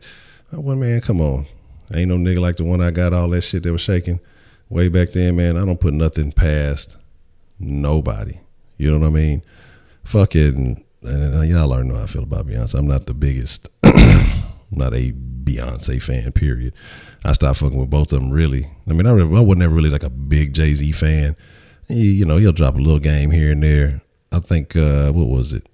The album, like I said, I ain't start fucking with Jay-Z till maybe The Gift and the Curse. Of course, Big Pimpin', but I wasn't fucking with Jay-Z. I was fucking with UGK. And the reason why I didn't like Jay-Z is because, little known fact, when they did that fucking Big Pimpin', and this is why I did not like Jay-Z. Okay. That motherfucker was mad, and he was. That fucking Bun verse, Pimp verse. Both of them verses went harder than his first verse. So that's why he backdoored and came and put another verse in there. Because if you listen to like the first one, it's only Jay, Bun, and Pimp. Each got a verse. But then he comes back, I think on a radio version or whatever else, he came and added another fucking verse. Because Bun, I know he heard motherfuckers talking about Bun shitted on him on that verse. And shit, Jay-Z used to steal a bunch of Bun lines. If you go back and listen to somebody, Jay-Z done stole, this is not a pimp, not a hoe in the sense of having a pussy, but a pussy having no goddamn sense. Try and push me. Like, Jay stole what you say, think Jay played for both teams. I hope not. Jay, and like I say, Jay done lost all his sense. I don't know why he think now is the time to grow that little radio fro. I don't know what he got going on with him. You know what I'm saying? It's past midlife crisis. I don't know what Jay got going on, man. It's on some other shit. But like I said, I kind of stopped fooling with them with the whole Hillary thing. because, and this is, we talk about cooning, we talk about all that other shit. Everybody, when motherfuckers was like, hey, I'm rocking with Trump or whatever. Oh, you're a coon. You cooning for Trump. You know what I'm saying? And then, yeah, on 99 Problems. But then, like I say, but when you're doing it for Hillary, nobody had shit to say. Everybody was cool with that. They coming out doing concerts for Hillary and all that shit. Oh, don't get me started on the hot sauce. That's why I really stopped fucking with Breakfast Club. That's why I remember what's that dude, Roland Martin. Like, wow, this motherfucker trying to dance. Hey, can you do the wobble? Can you want to wobble? Let's do the wobble. Like that's what I say, man. That's when I really start seeing a lot more shit. Like I was already kind of trending away from a lot of that shit then, but then it was just like, so where's this double standard? Where is this? Why is nobody talking about this? It's the same fucking goddamn thing. But so it is what it is. Didn't Jay say, give my heart to a woman, not for nothing, never have? Yeah. I'll be forever back in no sir. And exactly. Right after that, fucking with Beyonce. But again, like I say, I don't know what it is, man. I don't know what it is. I don't know if it's, older niggas feeling like, I gotta feel like I still got it. Let me, go trying to mac on some chick from a younger generation or whatever it is. I don't fucking know, man. Like I have no idea. I have no idea what would make somebody want to do that. Like it. Well, again, it disgusts me. Shit, I was in high school. I ain't like fucking with hoes in high school. Like, it's not my thing, man. Yeah, that hot sauce shit. Though, that shit was. Yeah, what's the one thing you wouldn't think people care? But we're gonna keep hot sauce. Like, come on now, let's stop. And the motherfucker was eating that shit up. No hot sauce. Motherfucker was like, man, y'all heard Hillary carry hot sauce? Shut your dumb ass up. But they was eating that shit up. Oh, Hillary carried hot sauce. But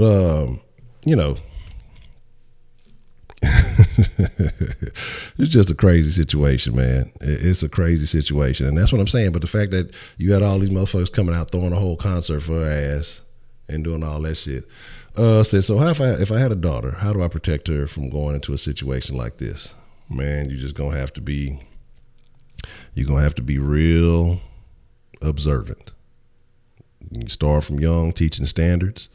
You have to be a model representation of a man, so she knows what she needs to be seeking. She needs to have expectations of certain behaviors from a man, and because she's gonna get it from her dad. And what you got nowadays, you got a lot of dudes, a lot of simp ass daddies out there, man. You got a lot of imitation pops out there, and they with that whole, oh, we're just gonna let our kids do it now. Fuck all that. You motherfucking me. You gotta fucking you gotta put your foot down. Like I was talking to my old lady the other day, and we was just talking about some shit. I was like, man, like the little one, she's not gonna get on no kind of social media till she at the very least in high school. It's not about not having a phone and all of that stuff. Yeah, you can use text message and shit, but she won't have no social media until she get to fucking high school. If you catch her ass so smart, that's gonna be your ass, Mr. Postman, because there's just too many problems and shit like that. It's just too much. And they were talking about how social media, like they're talking about junior high girls right now have the highest levels of anxiety ever. You know what I mean? And that's because they're on social media so young, comparing themselves, looking at these other motherfuckers, especially when you're going through that time of puberty and all this other stuff, and you're looking at women, the beautiful women that's getting all this fucking attention and shit. And you thinking that's what you got to be, and then you're not measuring up to that at this time or whatever it is. It starts to fuck with their head, man, and it's unfortunate. And she'll be all right. She won't be missing out on anything. We'll make sure the life is fully.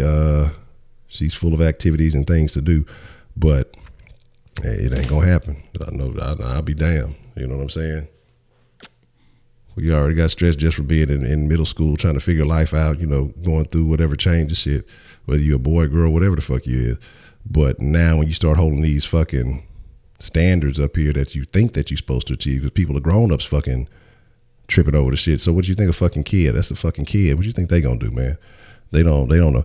I don't have a biological daughter. Like I say, I'm the chick I'm with, she has one. She has a daughter, but I treat her like my own. There ain't no little honchos out there, babe. Ain't no little honchos, babe.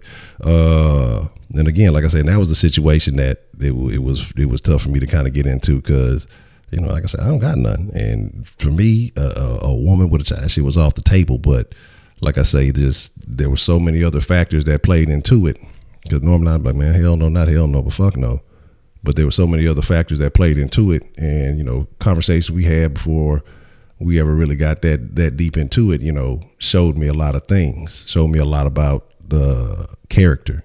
You know what I'm saying? Before I would just be, yeah, it's all good, you know. And then again, like I said, there's other little situations. Again, like I said, if it had probably been a baby daddy or something situated, would it be anything like that? And like we had similar situations. You know, I tell y'all about the woman I was previously with. You know, she had passed away, and you know, the father of her child, you know, he had passed away. Well, a little bit, a while back, longer or whatever. But you know, when the daughter was much younger, and so you know, it was decisions that had to be made and things that had to be thought about. But you know, it was a challenge for me, you know, but I think that it made me better. You know, some of the experiences that I had previously, you know, in my relationship where I was a dog, man. And it fucking sucks. I regret some of the shit I did in a sense, but you can't take it back. So I can't say I regret it. You know, of course, if you do the outcome, then shit, you would do something different. Duh, no shit. But you know, you can't regret it. You just got to learn and you got to progress from that. And so I think a lot of that kind of molded me to be who I am now and the way I look at shit now and the way I operate now. So, you know, again, and those may have been lessons that I needed in life, because had I not had those fucking those lessons, then maybe I might not be thinking the way I am. I might still be head first. I might still be the motherfucker that I'd be talking about. So should I have a supervisor of my future daughter 24/7 until she turns 18? It's too much. It's too much. Because here's the deal. Let me tell you something about that. Now, if you overdo it, you have to have conversations. You have to talk. A lot of people are afraid to talk to their kids. You know what I'm saying? A lot of people are talk about that all the time. Talk about well, more so in the Kush Den. I probably haven't talked about it as much here in the Den, but in the Kush Den, I used to talk about it a lot. But you overdo it, especially with a daughter, will wild the fuck out. As soon as she get out of that house, as soon as she feel like she getting away from that oppression, she gonna wild the fuck. She gonna go nuts. And I'm telling you, I bagged many victims in college. They first time actually being away from home and not having that supervision. Shit. I'm just telling you how it is. You know what I'm saying? They gonna wild everything under the sun. Those are not stories for the dead. But again, so you know, there's a limit to it. You know, like Man Up used to say, man, your job is to provide them with the information, to help them go down the best path that you can in life. But you have to be there to teach them, to help them overcome those obstacles. But you got to prepare them. But you can't control everything. It's gonna be people gonna make mistakes. But your best job is to properly prepare them for life and what life brings. And your job is to, as a parent, is to do that. But nowadays, you got too many people who want to be friends, and then they wonder why the kid turned out fucked up, or they turn out like one of their friends with some of these old off the wall stories, because you treated them like a friend. You had them all in your business as a grown up, you know, and they thinking they grown at, you know, 5, 6, 7 years old because you got them in your business. You got them watching all this over adult shit. You're not supervising what they looking at on, you know, the fucking internet and all this other shit. And so they getting information you don't even realize they getting. You know, they having crazy conversations at school at a young age. And so like when she come home from school, we talk about what you learned today, what you know, talk about today, you know, and we'll discuss things. You know, is it something interesting that you learned or you got questions about? And when you provide that, they become comfortable in talking to you about anything. What's the motherfucking deal? Who we got calling into the den this evening? Hello, hello.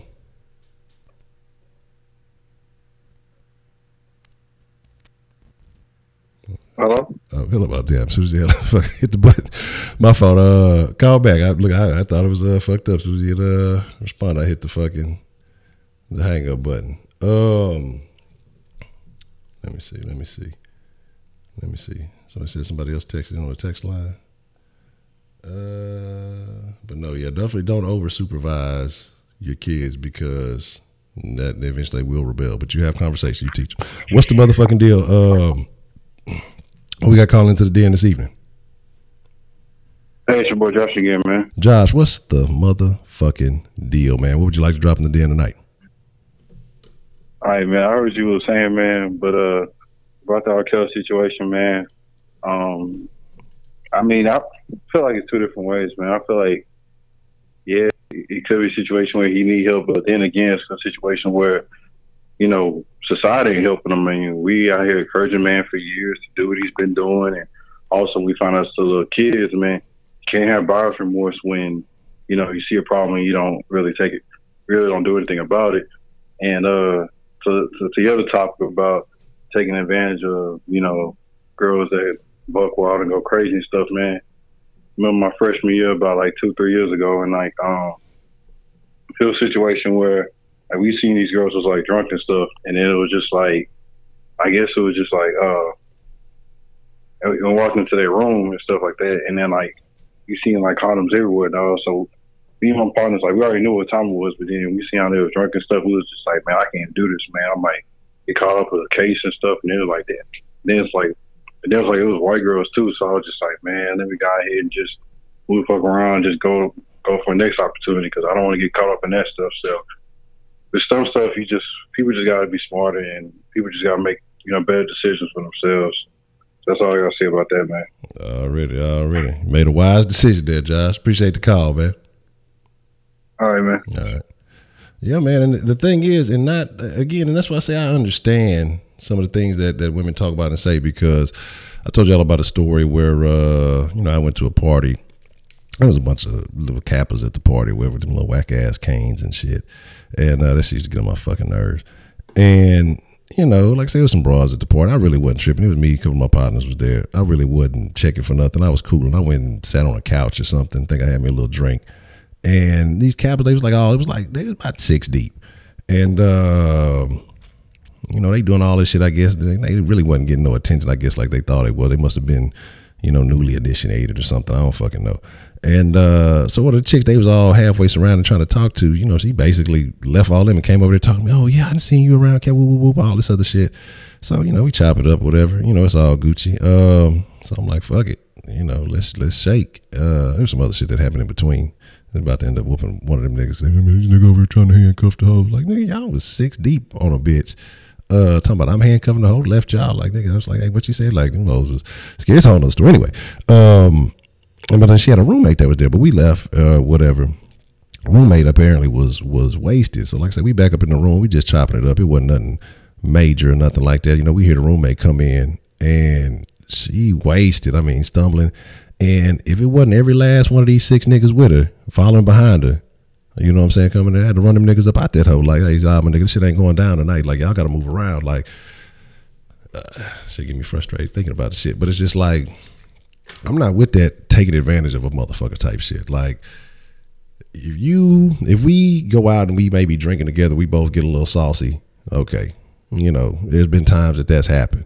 But if a motherfucker is just over that level, chill. You know what I'm saying? I'm cool on that. You know, we either we go sober up, I'll catch you next time, or, you know, if she already inebriated, I'm cool. I'm not finna like, I'm not with that shit. And these niggas was in fully coherent and knew what the fuck they was doing. And had I not been there, I just kind of wonder, you know what I'm saying? Like,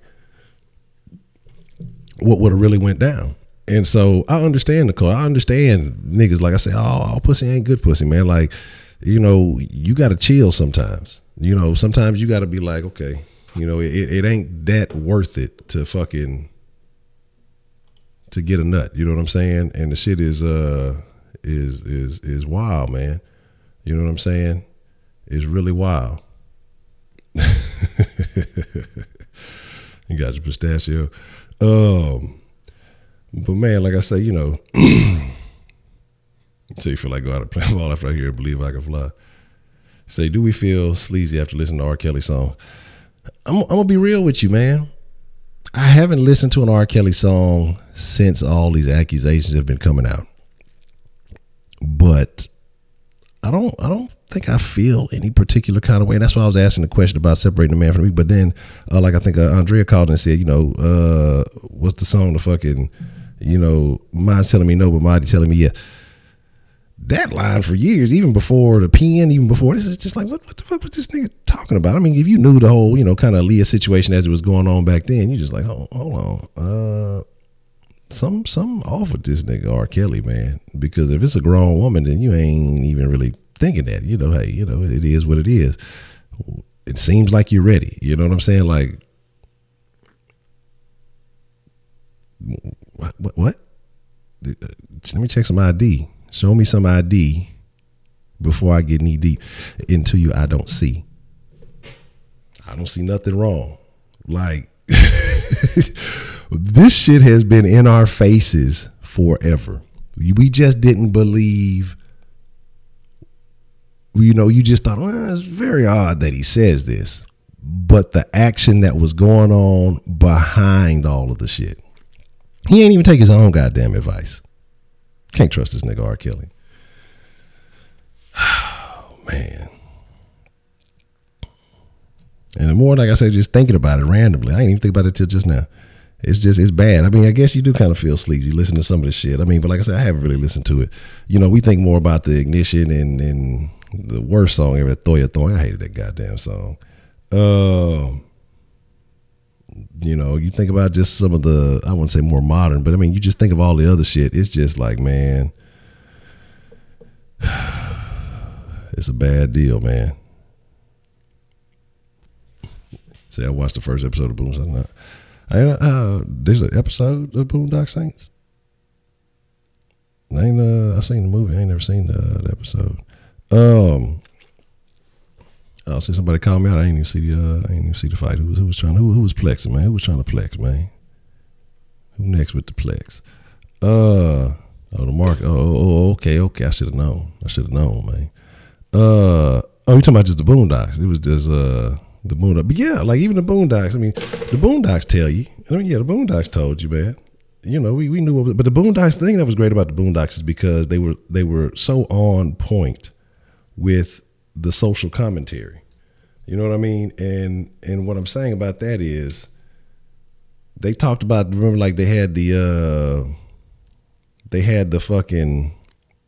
big girl who was fucking beating motherfuckers up outside the courthouse because you had one side rooting for R. Kelly and this nigga dancing with the mask on. That mask could have told you something was up. That mask could have told you something. I'm gonna tell y'all something, man. I'm joking, but I'm serious. R. Kelly did something dirty with that goddamn mask, man. Yeah, he wore that bitch out in public, and he the Pied Piper. That motherfucker R. Kelly did something disgusting, vile in that fucking mask. Some shit that if you really knew what was going on with that mask, you would probably vomit. Like, that nigga needs help. You're going to probably end up getting help in jail. But I mean, honestly, I want to know how y'all feel. I mean, do y'all think that before it's all said and done, favorite character was Uncle Ruckus. They were talking about doing an Uncle Ruckus live action show. Before it's all said and done, do you honestly think that R. Kelly will end up in jail or that all of this shit will end up blowing over? Because R. Kelly defined like a motherfucker. He knows either one or two things. Either he's going to end up in jail or he trying to enjoy his last fucking opportunities, or that he knows, hey, I'm going to bounce back harder than ever from this. And say, now he'll get away with it. No? Okay. I'm amazed, man. I'm like, I'm amazed. But when there's money behind the motherfucker, because I look at this and I'm not saying that he did the same shit, but I go back and I look at like T.I.'s situation. T.I. to be a supposedly a 7-time felon or some shit. You know what I'm saying? When he got caught up with all that other shit, to get that little amount of time that he got behind it. Again, I'm not wishing jail on nobody except for maybe fucking molesters and there's some murderers and some psychos that need to go to jail. Some I won't say all murders are justified, but if motherfucker did something like my kids, I'd be like that what's that shit? Law-abiding citizen. You know what I mean? You say if R. Kelly doesn't go to jail, he'll die mysteriously. They're gonna set him up. They're gonna set R. Kelly up for us all. Said that R. Kelly better be fucking with. He better be like old buddy that I was talking about. He better get that granny fetish going. He better be fucking with nothing that look like it's under 30. That motherfucker better get his mind right, because they gonna set R. Kelly up for the okie doke. R. Kelly gonna be his own downfall. He gonna fuck up like he gonna end up fucking up like fucking OJ did. OJ got away with it at first, and then went back and did some dumb shit and got himself caught up. And that's when they, threw the book at his motherfucking ass. That's what R. Kelly gonna end up doing. He gonna do something that's gonna end up, and I'm not wishing nothing on it, but I mean, like I said, I have not watched the docu-series. I'm not gonna watch it. But we're talking about the culture behind this kind of behavior, man, and it's despicable. And again, like I said, it's not just R. Kelly. It's the enablers. It's the motherfucking we've seen this story before. It's the enablers. It's the people who brushed it under the rug, who benefited from, it being something. Oh, if I tell on him, he'll go to jail, and I won't work in this industry ever again. Again, how important really is it now? After you can't benefit, after your ass can't dance no more, because most of these motherfuckers are older, got arthritis. They can't dance no more, so they don't give a fuck. They trying to eat it however they can. Again, it's a fucked up situation, man. It's a fucked up situation. I heard her talk about a bunch of shit, saying that motherfuckers would be in the house and shit. She was acting like she knew that shit. She was happy to be married to fucking R. Kelly. She ain't give a fuck about that shit. Shit. I'm sure he kept her financially sedated, and she was cool with it. I wouldn't be surprised if she was a part of some of that shit. Like being real with you. There's no way she got a hard face too. Like I said, I wouldn't be surprised if she was a part of this shit, man. I don't put nothing past no motherfucking body. Hold on. I got caught you this time. Hold on. But it's unfortunate, man. It really is. And like I say, for the people who really were victims, I feel for them. I think there's probably gonna be a couple sprinkled in the mix who were legit legal, and they was with some shit, and they just mad because they didn't capitalize off of it to get what they thought they was gonna get out of. God damn it, I got one win and take a lot. I'm like 1-8 in the last fucking fights or whatever. You know what I'm saying? I need to update this too. I don't think I finished updating the other one. But my thing is, it's just unfortunate, man. I really feel bad for the real victims. But those who, again, like I say, just looking for something to capitalize, and it's hard to tell, it really is. But shit, they're gonna take a chance to. I gotta wait for 1 minute and 15 seconds. I'm gonna get we gonna get the scrap in, John. But it's really hard to tell, man. Who is what and what is who, especially when there's a fervor like it is right now. You say none of these chicks he needs with look good either, except maybe 35-year-old Dallas and other young chicks are. Well, damn, everybody won't flex. Okay, look, I gotta cool down first. They ain't gonna let me get too many fights in. I gotta wait. But again, like I say, man, the fucked up part about it is, I don't know. Maybe he knew which ones he could probably think he could take advantage of and get away with. I have no idea. It's a Dallas mullet fade. I call them what they call the fatbacks. I hate that shit. I hate that fucking shit. And the shit be all get a fade all in front of you. Got just a fucking patch of afro in the back of that shit. That shit is terrible. That shit is some of the worst shit I've ever seen in my life. Let me see if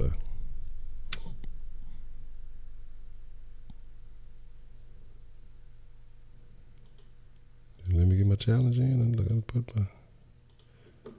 me see if I get my challenge. I'm trying to get all the smoke I can get. Let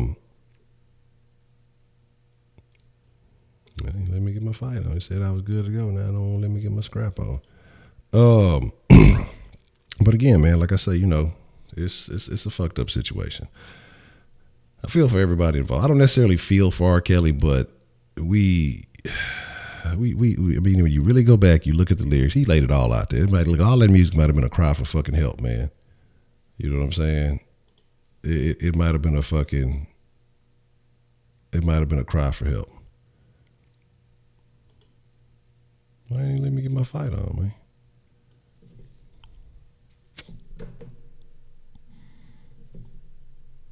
That's for you, Jay Dizzle. Goddamn. Talking about the black bullets for Mario. Nigga.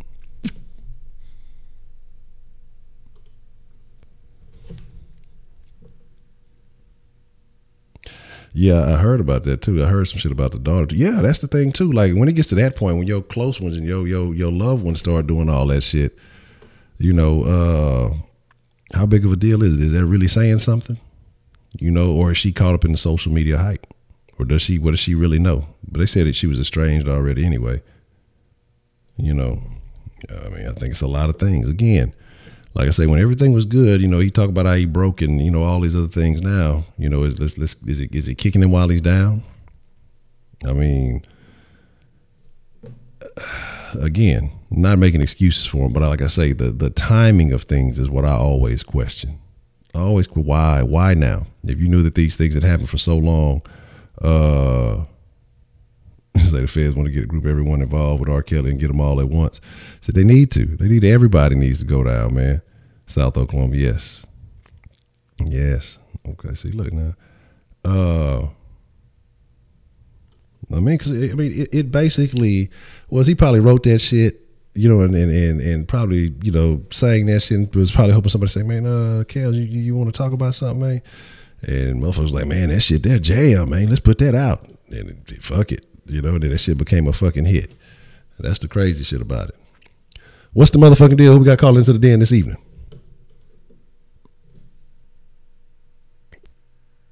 Oh, my phone. Hello? Again. Hold on, I messed up the deadline. Hold on 1 second. All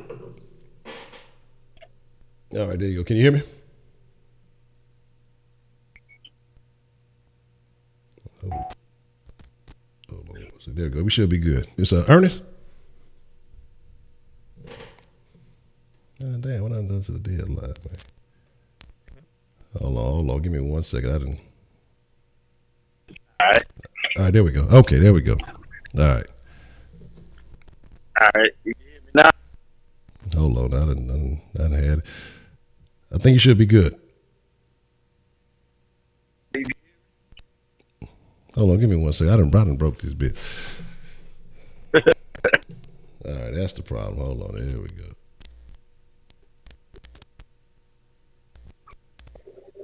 All right, there we go. We should be good. All right, you can hear me? Yeah, we good now. There we go. All right, bet. All right, couple things, bro, real quick on what you're saying. Do I think that they're going to get R. Kelly? Absolutely, bro. They going to get him, bro. Because when he beat it that last time, bro, the girl in the video denied that she was the girl in the video, even though her relatives said it was her. But now you got all these people coming out on this Lifetime.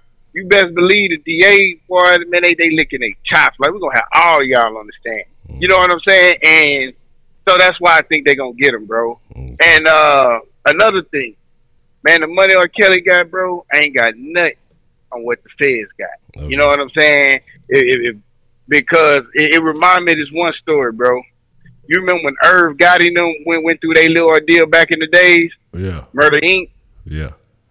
And long story short, one of them Gotti brothers said it wasn't even about them, bro. Like the feds got them caught up in court simply because they knew that Irv and them was gonna finance what's that, man, it was this drug kingpin in New York. I can't think his name right now, but Murder Inc. was gonna finance him, and the feds were trying to take him down. So the feds got Murder Inc. caught up for 4 years, bruh. Pretty much wiped all their money out. Yeah. Even though they beat the case, it was never about winning the case with the feds. It was just a strategy that they used to make sure that they couldn't, that what they wanted to take down wouldn't have no financial support. That's the type of games the feds play with you. You know what I'm saying? Now, my last point, bro, is R. Kelly said he was molested as a kid.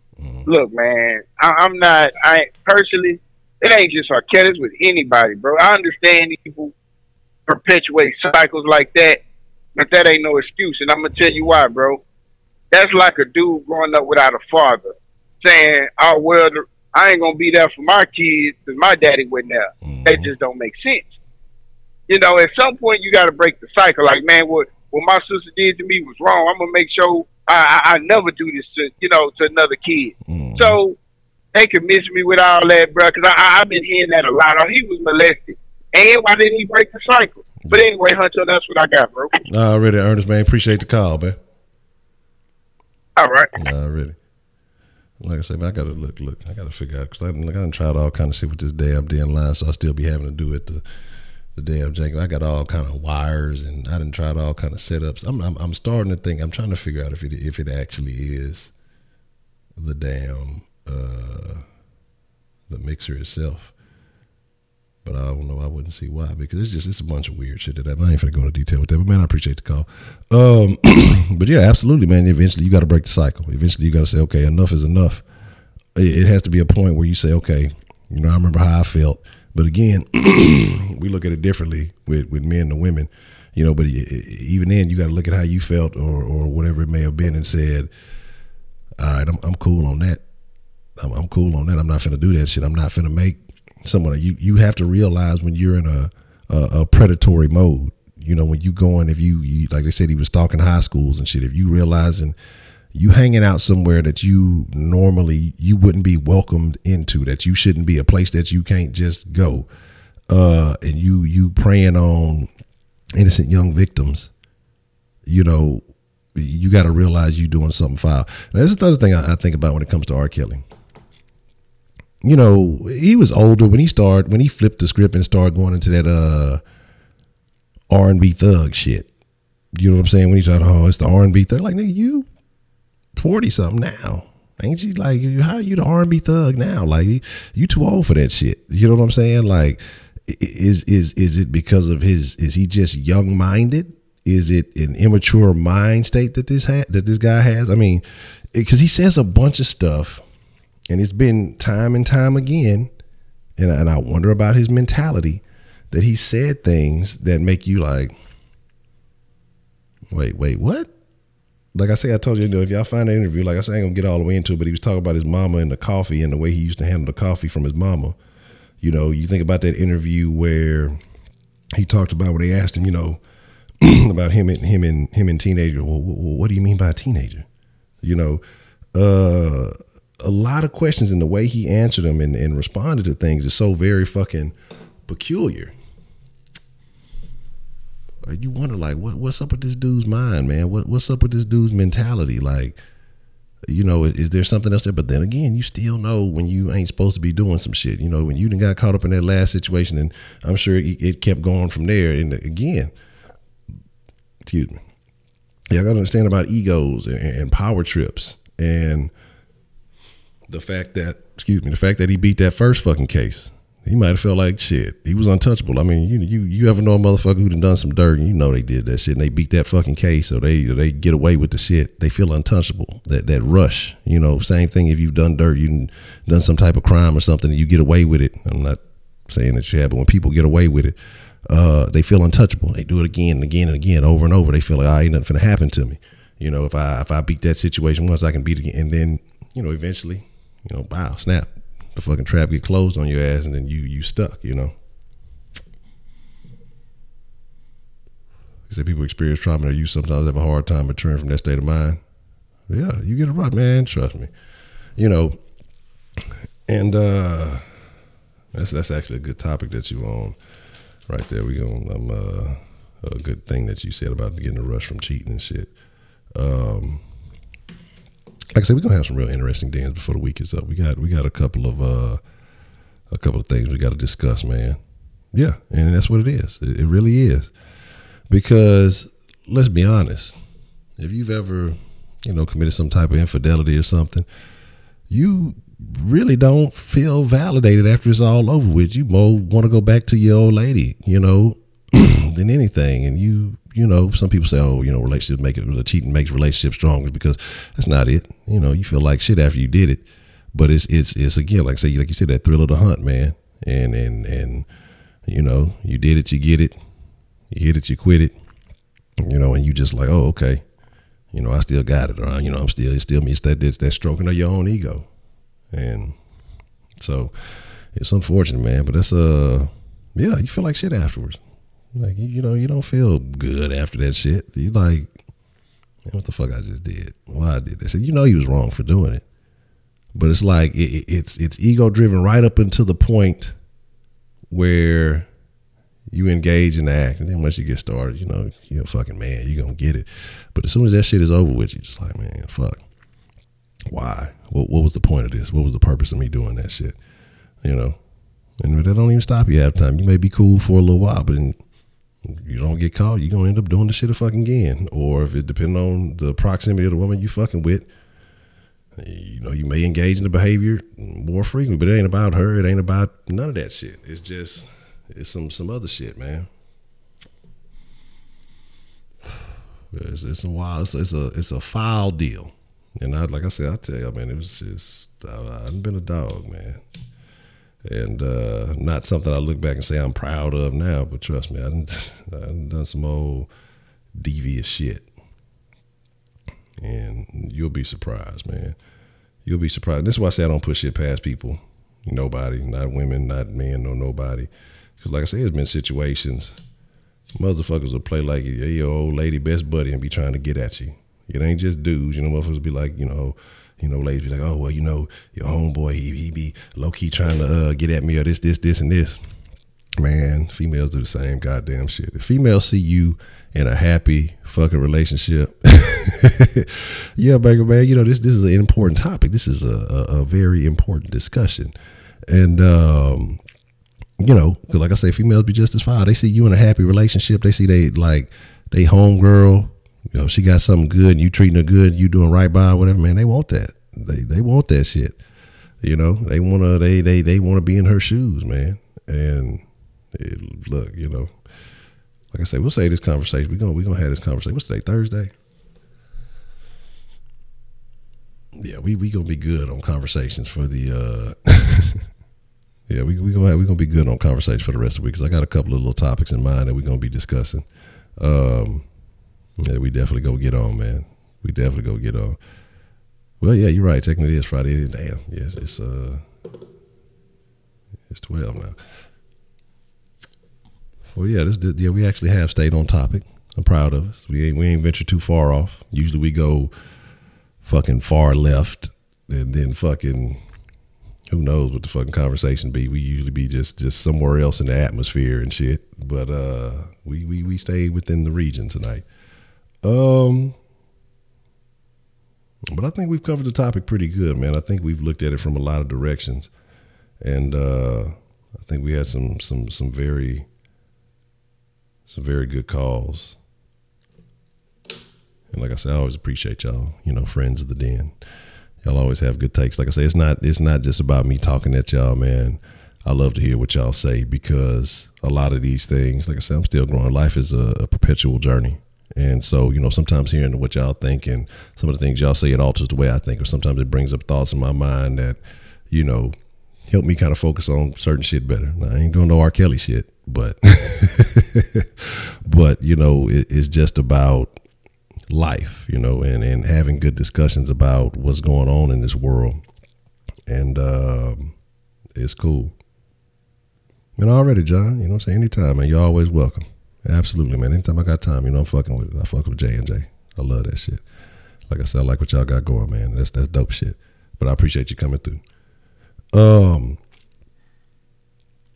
And say, yeah, trust me, Baker, man. It's a lot going on tonight, Baker, man. It was a very interesting.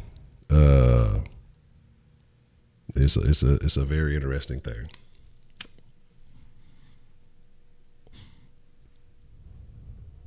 So, you know, like I say, it's on YouTube. Yeah. If it ain't on here, if you go back to the last sauce, the link is in there. I finally changed it up. The link is on the link is in the description. So you can definitely check it out. Like I say, man, it's like I say, it's new media, man, and that's what you got to understand around the city. Like, it's time for new media, because all those mainstream outlets that have been here for years and years, I think people are slowly but surely getting tired of a lot of that shit. People want to see something different. People want different opinions. They want real, genuine, heartfelt opinions, and I don't think they get that. I don't think they get that with old media. You know, they have a demographic that they need to cater to, that they need to push to. I think what we do here on the tube, as far as everybody talking Texans, man, I think it's a different vibe, you know. And so, like I say, you know, and the chill says we're crazy to talk about the chips. Fucking chips in restaurants, that shit was wild. What was it? Chips, restaurants, hot sauce, fucking a bunch of things. Said, how would you feel if there were regularly 500 or more in the Den chat? Oh, man, look, I can't fuck with them Takis, man. I can't do it. I think I blame my little cousin for that shit. If it was 500 or more in the Den chat, I mean, I'm cool. I think I'd approach it the same way. I approach it the same way, like I said, because I remember when, you know, it'd be one or two people fucking with the, anyway, look, yeah, that's the whole point, man. That's the thing, and that was the original mentality from the sauce. Just like, because I told you I cut a lot of people off in my life from some things that I went through, and just really wanted someone to talk to, and that shit just, you know, it grew. But 500 or more, man, it would be cool because, like I say, you get to see all the perspectives and how people feel. You know what I'm saying? But I don't think I look at it no different. But what I say is just like I like what we got. And like I say, as it grows, you know, again, it's on me for it not growing, you know. And like I said, I got to do more. But either way it goes, you know, I fuck with it. Yeah, I used to be serious. Be the fucking original Den, the Kush Den. Oh man, I used to be loaded. I used to be this motherfucker. Look, man, look, let me tell you, and be talking real crazy in this bitch. But it had to grow. It had to develop into something better. You know what I mean? It had to be something sustainable. And again, like I say, I mean, you know, when I get to a certain level, you know, and I reach some certain goals, we'll bring back the occasional reefer den every now and then, you know, and talk some shit with the line. But you know, but I like the smaller group because, like I said, I like being able to catch what everybody's saying. The smaller group allows me to, you know, get a better understanding of every, you know, individual perspective. And like I said, I feel like even though I don't know y'all personally, you know, it feels like I have a better understanding of how y'all approach certain things, how each individual looks at certain things. So I think that's cool. The warm, yeah, used to be the warm. I forgot all about that. The warm glass of milk. That was for the youngsters. Look, if you too young, drink your warm glass of milk and take your ass to bed.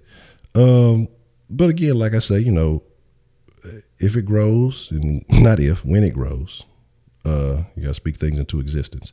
But when it grows, you know, we'll see how it develops and how things go.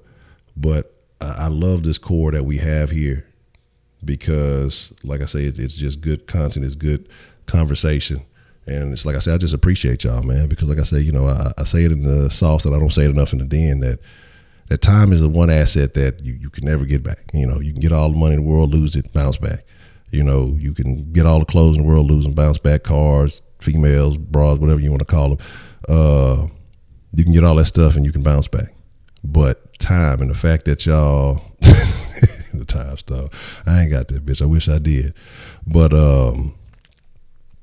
and the fact that y'all fuck with your boy, man, and like I said, it just lets me know that, you know, we got something good here, and I appreciate that. You know, like I don't ever want to appear like I take anything for granted because I don't. You know, and I talk about, you know, where I was at points in my life, honestly, not that long ago, but and how we are where we are now, and how things develop, and it's a cool feeling. Like, I'll be honest, man, this is something I never. A couple of years ago, you told me I'd be doing this, I'd be like, I laugh. There ain't no fucking way. But to get here to where we at now, man, it's a cool deal. And I appreciate that. I appreciate that, Broderick. But like I said, you had sent me something the other day, and that's what really had me thinking about. And man, like I said, I just want to say shout out to all of y'all, man, because it's some of the love that is not always just even in the chat. It's like, you know, sometimes I get a little text, or some people hit me up on the, you know, on the gram, on the Twitter, just, you know, just the appreciation. I want to let y'all know I appreciate y'all as much as y'all appreciate this, man, because that's motivation. It's like, you know, they say set high goals. And so, like I say, I've been have some try ball, man. I'm ready. You let me know. Look, I got to get my ass back in shape so I can play. But my thing is, man, like I said, I had some visions because somebody was talking with me last night, and it was late. We were just chopping up after the den, and just had some good conversation, and just kind of told me something, and I woke up with that thought in mind today, and I was just looking into some things, and that's why I said what I said earlier about already D-Love, man. Appreciate you coming through. It's just a life experience, man. You know what I'm saying? But yeah, it's solo in a sense, but it don't feel solo, because like I say, y'all with me right here along the way. That's why I say, friends in the den, because y'all make this what it is. The same thing I say with sauce when I say fresh ingredients, y'all are a part of that. Like it's not about me just doing something. I don't look at it like that. And so when it's growth, it's like we grow, and I love that shit, But like I said, that thought that they kind of instilled in my mind last night, and I've been thinking on it all day.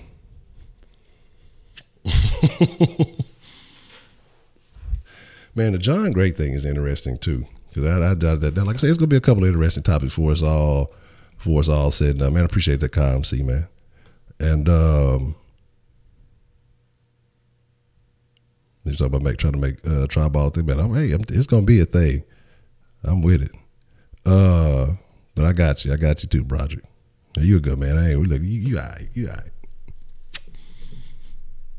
But and like I said, man, I just enjoy. I'll be honest. Sometimes this shit be like it's therapeutic, man. Because like I say, during the day, I'll be working on a lot of other things. Just trying to get things in order, and make sure I got everything set for the evening time. For the sauce and for the den. And sometimes it's like being able to fucking let all that other shit go. And fuck, yeah, I'm distracted out from the government shutdown. Yes, I am a part of the Trump administration. I didn't want to tell you guys. You figured me out. Damn it. I've been exposed. You know what I'm saying? You said you had to really fight John Gray. You always saying, man, that's kind of how I look at a lot of, and that's why I say, man, I look at a lot of preachers, and I have a negative view, and that's why I say I can understand why a lot of people have let go of religion and things of that nature. I understand it, but again, just a man, just a man like any of the rest of them. Nobody's perfect, but we as people, again, I think that's another situation where, you gotta have expectations for people and not put these people on pedestals. Look, the day I smoke again, like, trust me, look, this is all I say, because I say I have some personal goals. The day I smoke again, trust me, the den will definitely be more active. Hopefully, it translates into that. But yeah, definitely meditation is good, man. Clear your thoughts, get your mind right. I'll talk a little bit more shit till I finish this black here. So if anything y'all want to chop it up about, anything y'all want to discuss, we'll keep it going till I finish this black and mild, and then I'll wrap it up after that. But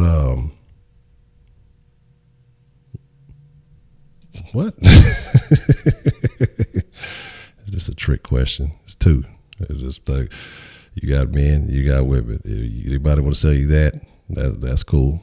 Hey, I respect your right to believe whatever you want to believe, but I disagree. I'm straight up and down. Look, it's certain shit you're not finna get me to say. It's certain shit you're not finna get me to do. Again, I'm all about respect, but you trying to force me to say some things, I'm not with that.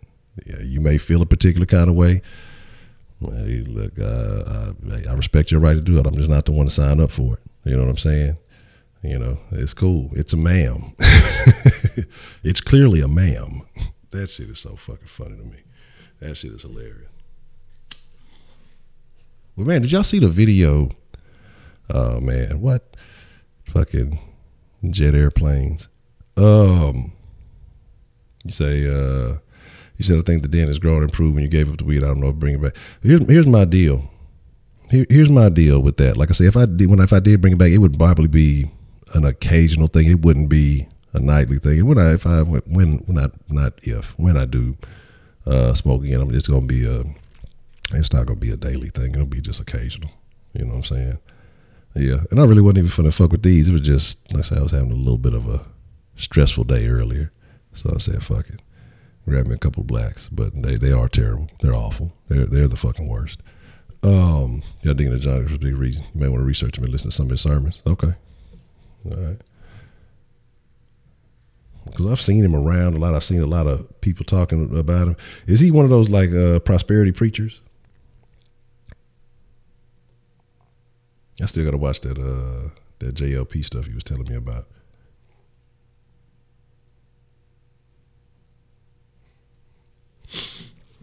But yeah, no, okay.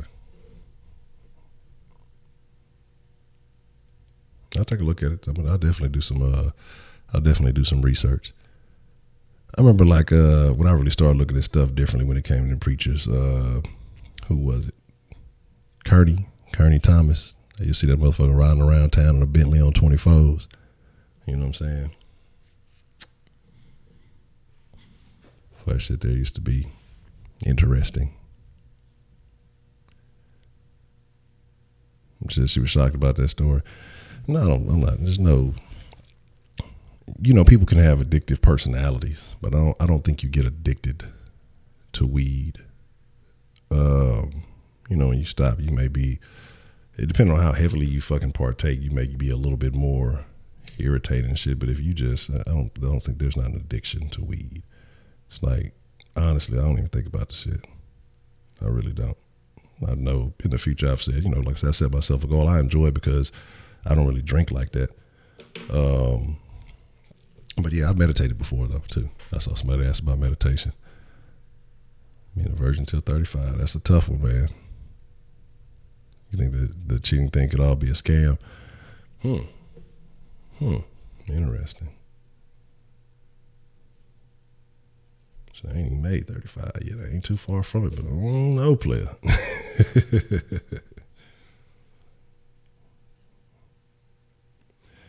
You know, and that's actually interesting too, because you think about shit like that.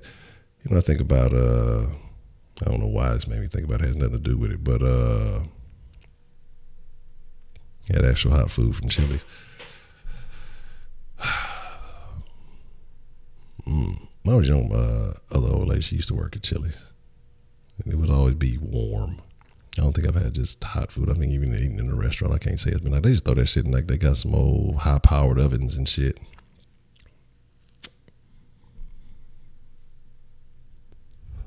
Meditation, I don't know. I mean, like, it really, to me, like I say, what I do, or when I was more active, and I haven't been on it like I need to, because what I was doing, you know, I was waking up by 5. I would do a breathing exercise about 10 to 15 minutes, and then I would do, you know, sometimes 20 to 30 minute little meditation, and just kind of sit there, and I try to focus on a particular thought that was, you know, that was on my mind, you know, whatever it might have been, you know, if it was an issue that I needed to fix, or if it was, you know, trying to get my day going a certain way. I just kind of focus on either like a certain energy or focus on a certain thought that was important. It might be a particular word or something that was impacting me. And I kind of run with that.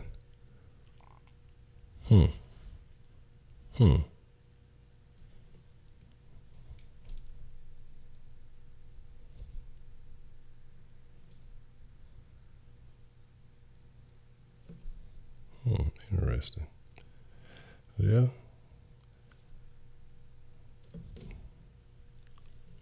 Okay. That's definitely something to look into. Like I said, I'm not super familiar with him, so I'll definitely do my due diligence. And what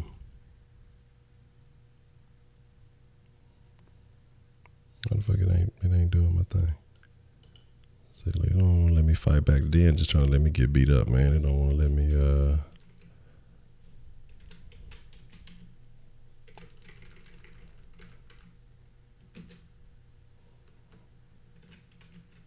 let me try it like this. This might work.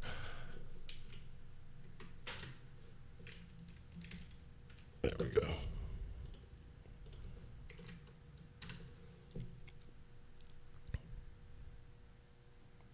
I see the Dan ain't look. That's fucked up. Dan don't want to let me scrap it, let me get whooped and shit. Say some pretty deep shit to say about your first meditation. I haven't done it since, but didn't plan on it. Okay. That's fucked up. Dan don't want to let a nigga fight back, man. Dan gonna let me get jumped. Yeah. And that's what I say, marketing is a funny thing. It's a very funny thing. It's really all about getting attention. Like, just throw it out there. Like the little situation the other day when I, let listen to the information that someone had gave me. Man, you have a section of people who say, "Oh, you just trying to clickbait. You trying to do the like." One, if you know me, I'm not about no clickbait shit. Like I'll troll with some of my den posts, like on Instagram. I troll a little bit to get people thinking about the conversation. But as far as clickbaiting, that's like not the guy I want to be. Like I said, I put my face on everything. It's about having a level of integrity. And again, so like I say, the one mistake, man, see the den, I did accept the fight. I am about that life. But what happened, oddly enough from that, even with all the little side hate and shit that was going on, it brought a set of eyes to the den. So people, not to the den, to the sauce. So people who may have not have been familiar with it initially, they saw it and they was like, "Oh, okay.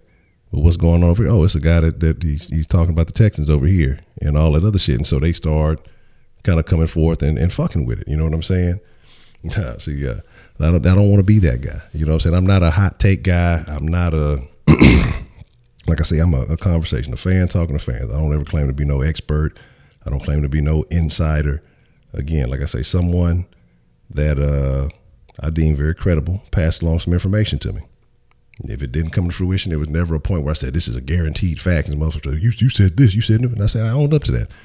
Out of the fucking 15, 20 tweets that I put out in reference to it, or people asking questions. And one of them, I said news, because people kept asking me, well, what's the news? What's the news? What's the news? People were DMing me, what's the news? Oh, you got some news, whatever. And so, yes, loosely, I used the word news. And at the time, I didn't think about it. Like, I didn't think about it. Like, I was like, okay, I was using the same word people were using with me. And then you got motherfuckers, some of those Texans experts, I guess they feeling some type of way. My deal is like, man, I'm not trying to take your lane. I'm not trying to really be the Twitter guy. I'm not trying to be a radio guy. I think what we do on this end is something different. And so, he's just trying to clickbait, or he's trying to, this, and this. I say, man, I don't really give a fuck. You're a fucking anonymous account with no face. So, like I say, I put my visual credibility on everything, And so they took that one, when I'm saying like shit, you see the other, if you saw that one tweet, that means, because it was in the middle of 5 probably before it, and who knows how many after it. So if you saw that one, you saw everything else that said, where I clarified, I said, from what I heard, if what I've heard is true, the possibility. People ask, well, have you seen anything that would confirm it? No. I said, I haven't seen anything that would justify it. And people, well, man, tell us anyway, whether it's true or not. We're just, okay, well, fuck it. Then I'll tell y'all on the stream. And then, like I say, you had, and it still could always be a possibility. Like I say, you never know. But the thing ultimately is, like I said, I know I didn't lie about the shit. You just got people who want to see a certain thing and they want to believe a certain thing. And that's why I say I try to be with all the news and that I do actually see involving other people, like actually read up on it. Don't just read a headline. Don't just, cherry pick certain shit. Like really have a legitimate understanding of what's going on. Basically what I said, because what had happened, like I said, somebody hit me. So the first thing I said was, I heard something interesting, and if it's true, it would be something that some fans would like, and, some fans may disagree with, something like that along those lines. And then, like I say, after all that and everything, and people like say, well, does it have anything to do with Dabo? Does it have anything to do with this and do that? No, just like, no. And like I say, I was entertaining the conversation, but I was like, I'm not a person, I don't want to play the suspense, let me drag you along and all that. I was just like, because I didn't want to come out and say, well, this is what it is. Because I'm just like, man, I wanted to see if, something, the signs were saying, okay, this is a legitimate thing. And okay, then I'd say it. But then, like I said, I had to pick up my old lady from the airport that evening, her and the kid. And So that's why the stream was so short that night. And so I even prefaced it that night and said, hey, it's speculation, blah, blah, blah. It's from someone I deem as a credible source. And this is what they told me. Again, I haven't seen anything that was saying that this is happening or, whatever, like I say, from what the people asked. But I still went ahead and told them anyway. And people tried to take it and run with it. Like I say, some other Texans pages or whatever.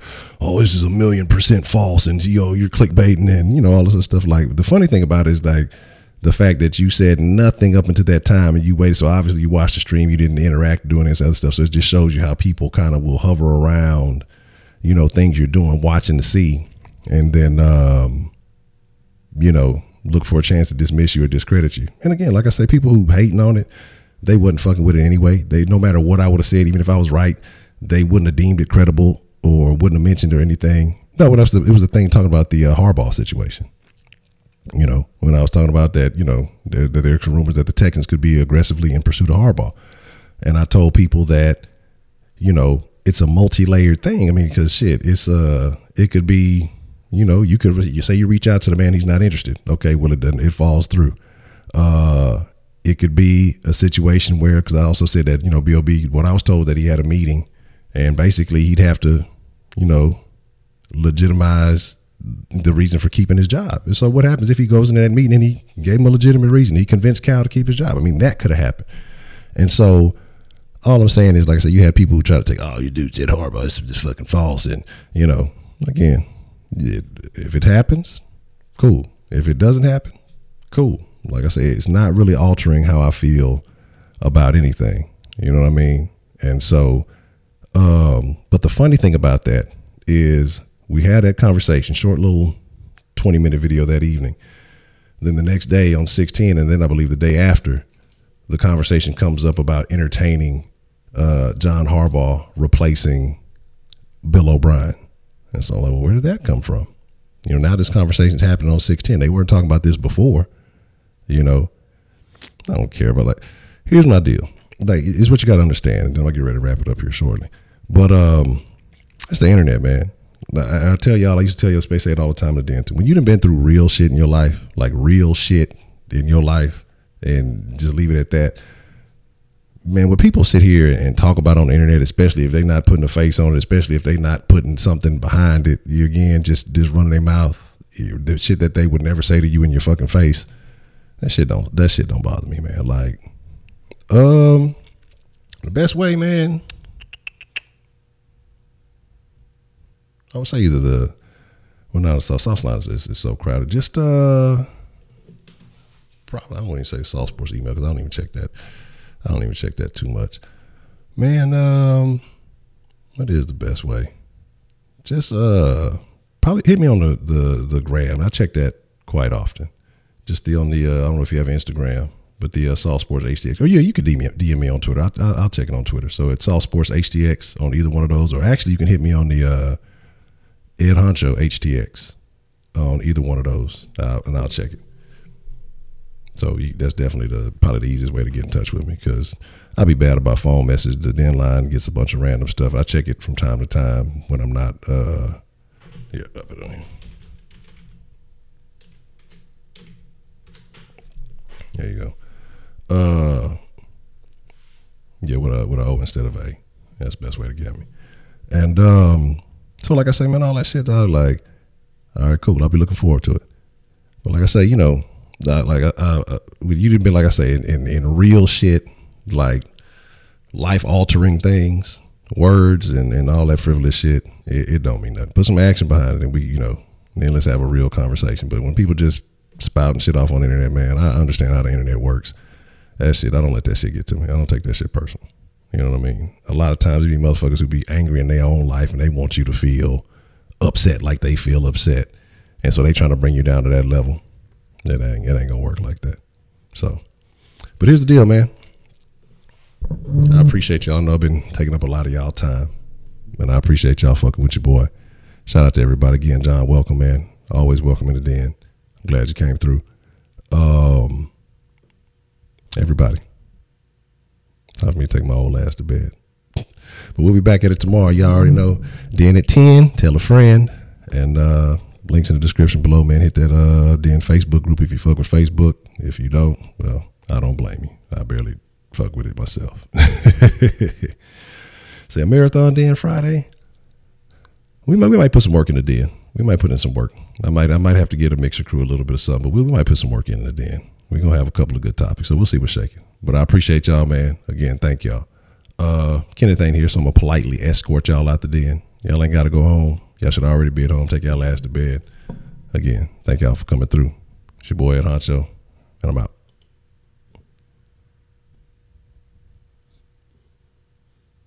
Damn, cut me off.